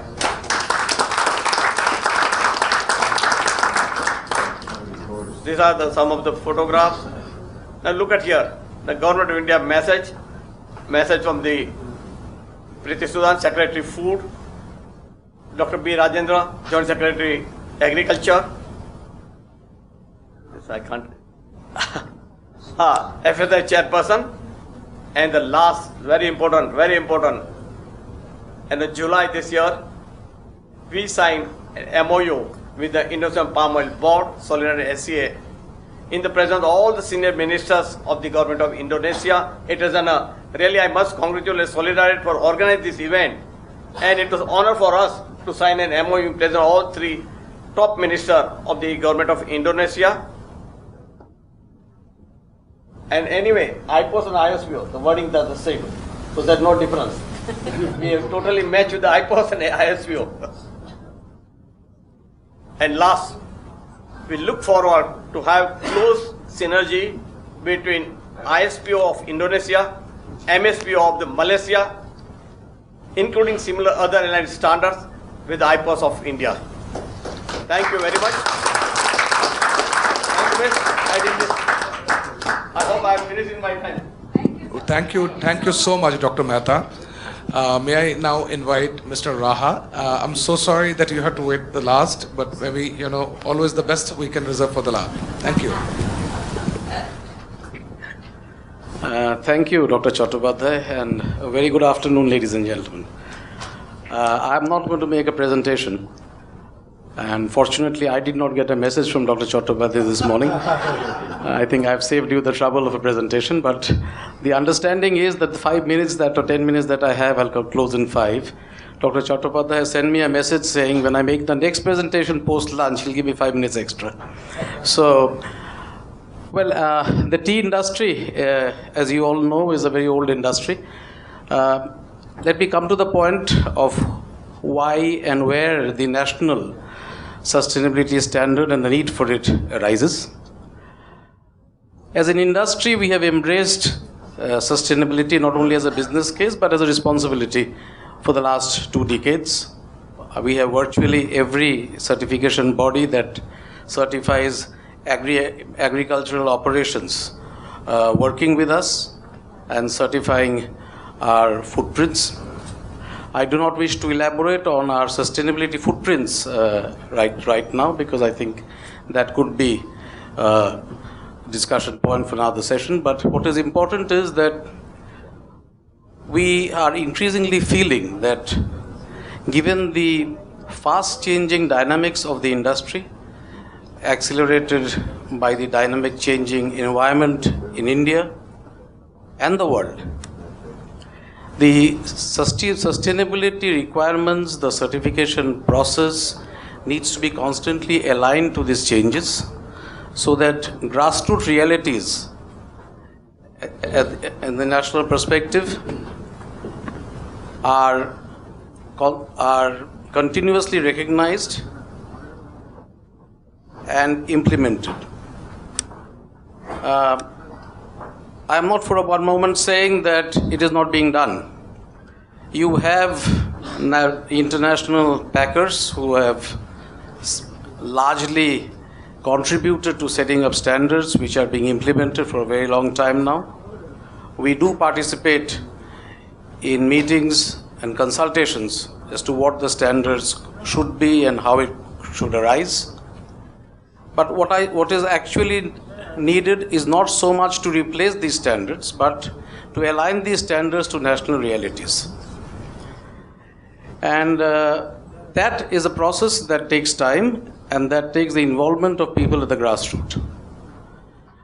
Just to tell you that the Indian industry's footprints have structurally have changed in the last 1 decade, because today, unlike the past, 47% of the production in India in the tea sector is being contributed by the small growers. Now they are marginal farmers who have converted their orange, pineapple plantations or their fields into small gardens, and they are sustaining themselves by selling their leaf. It is not the Kenyan model where you have a KTDA or a cooperative factory where the farmers are essentially linked to. So you have standalone factories who are buying, and this sector by itself is about 630 million, which, just to give you an idea of the scale, is about 100 million more than the production of Kenya. So we can imagine the number of people involved and the kind of economic sustenance that it is creating in the rural areas of India. So we think that there is a lot of hope in taking this forward, and in that line we have recently signed an MOU with Solidaridad to start working very closely with the small growers. In fact, we have amended the ITA rules to allow associate membership to small growers, and we are working very closely with them through this project which we are calling the Trinity project. This essentially is not a certification as yet.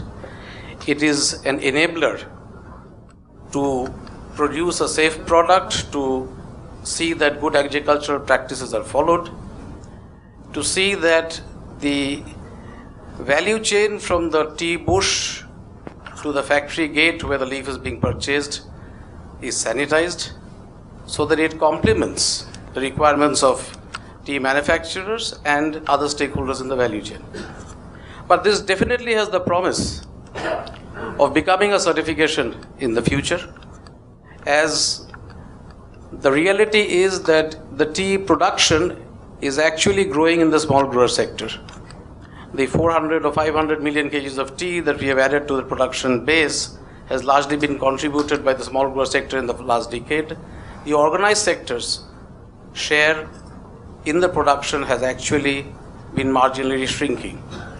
So therefore, there is a lot of potential in this, and we feel that when we are working with farmers at the grassroots level, there is a need to respect and understand their challenges, their realities. It is extremely difficult to explain to a farmer why a fertilizer or a permitted fertilizer under the FSSAI or can be used for paddy, but not for tea. So it's a very big challenge. So therefore, we feel that a homegrown standard, a homegrown initiative would serve the purposes of the industry better and the consumers who consume this beverage. Having said that, I would also like to touch upon a sensitive issue from a producer's perspective, which is, there is this entire issue of creating a standard, and there's also this issue of sustaining the standard. You create a standard, you float it, you certify a few people who may be in it because they feel that the consumer needs it, or the packer insists that it should be done. Or maybe, which is the case in tea, most of the standards are actually covered by Indian legislation that governs us in any case. We are governed by the Plantation Labour Act, which requires us to provide a slew of benefits to workers.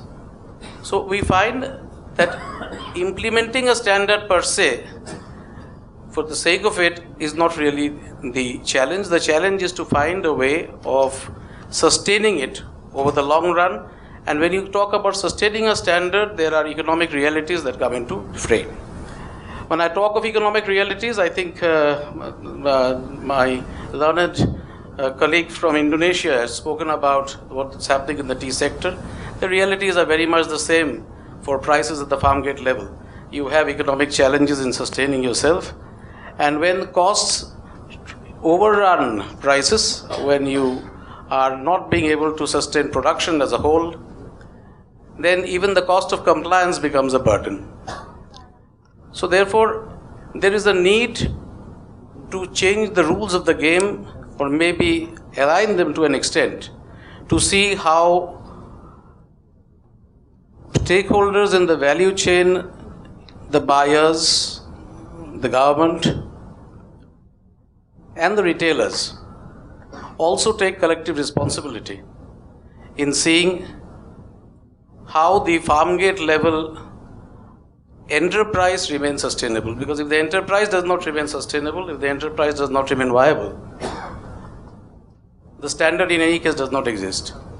So I think this again reinforces the need for a national perspective, because the national realities are very different. I'm very glad to see that the IPOs, I think Dr. Mehta spoke about the standard that they have set up. We have not as yet set up an exclusive national standard for tea, though there are international standards which are aligning themselves to national realities so far. But I think this synergy will remain a challenge. I think with these words, I'd like to leave you to carry on with your lunch. Thank you very much for giving me this opportunity to be here. It's really a pleasure and a privilege to be in the presence of sustainability experts from across the world, across Asia. We come from an industry, and we are actually more biased by an industry perspective, though I always try to tell myself that one has to create the right balance. Thank you very much, ladies and gentlemen.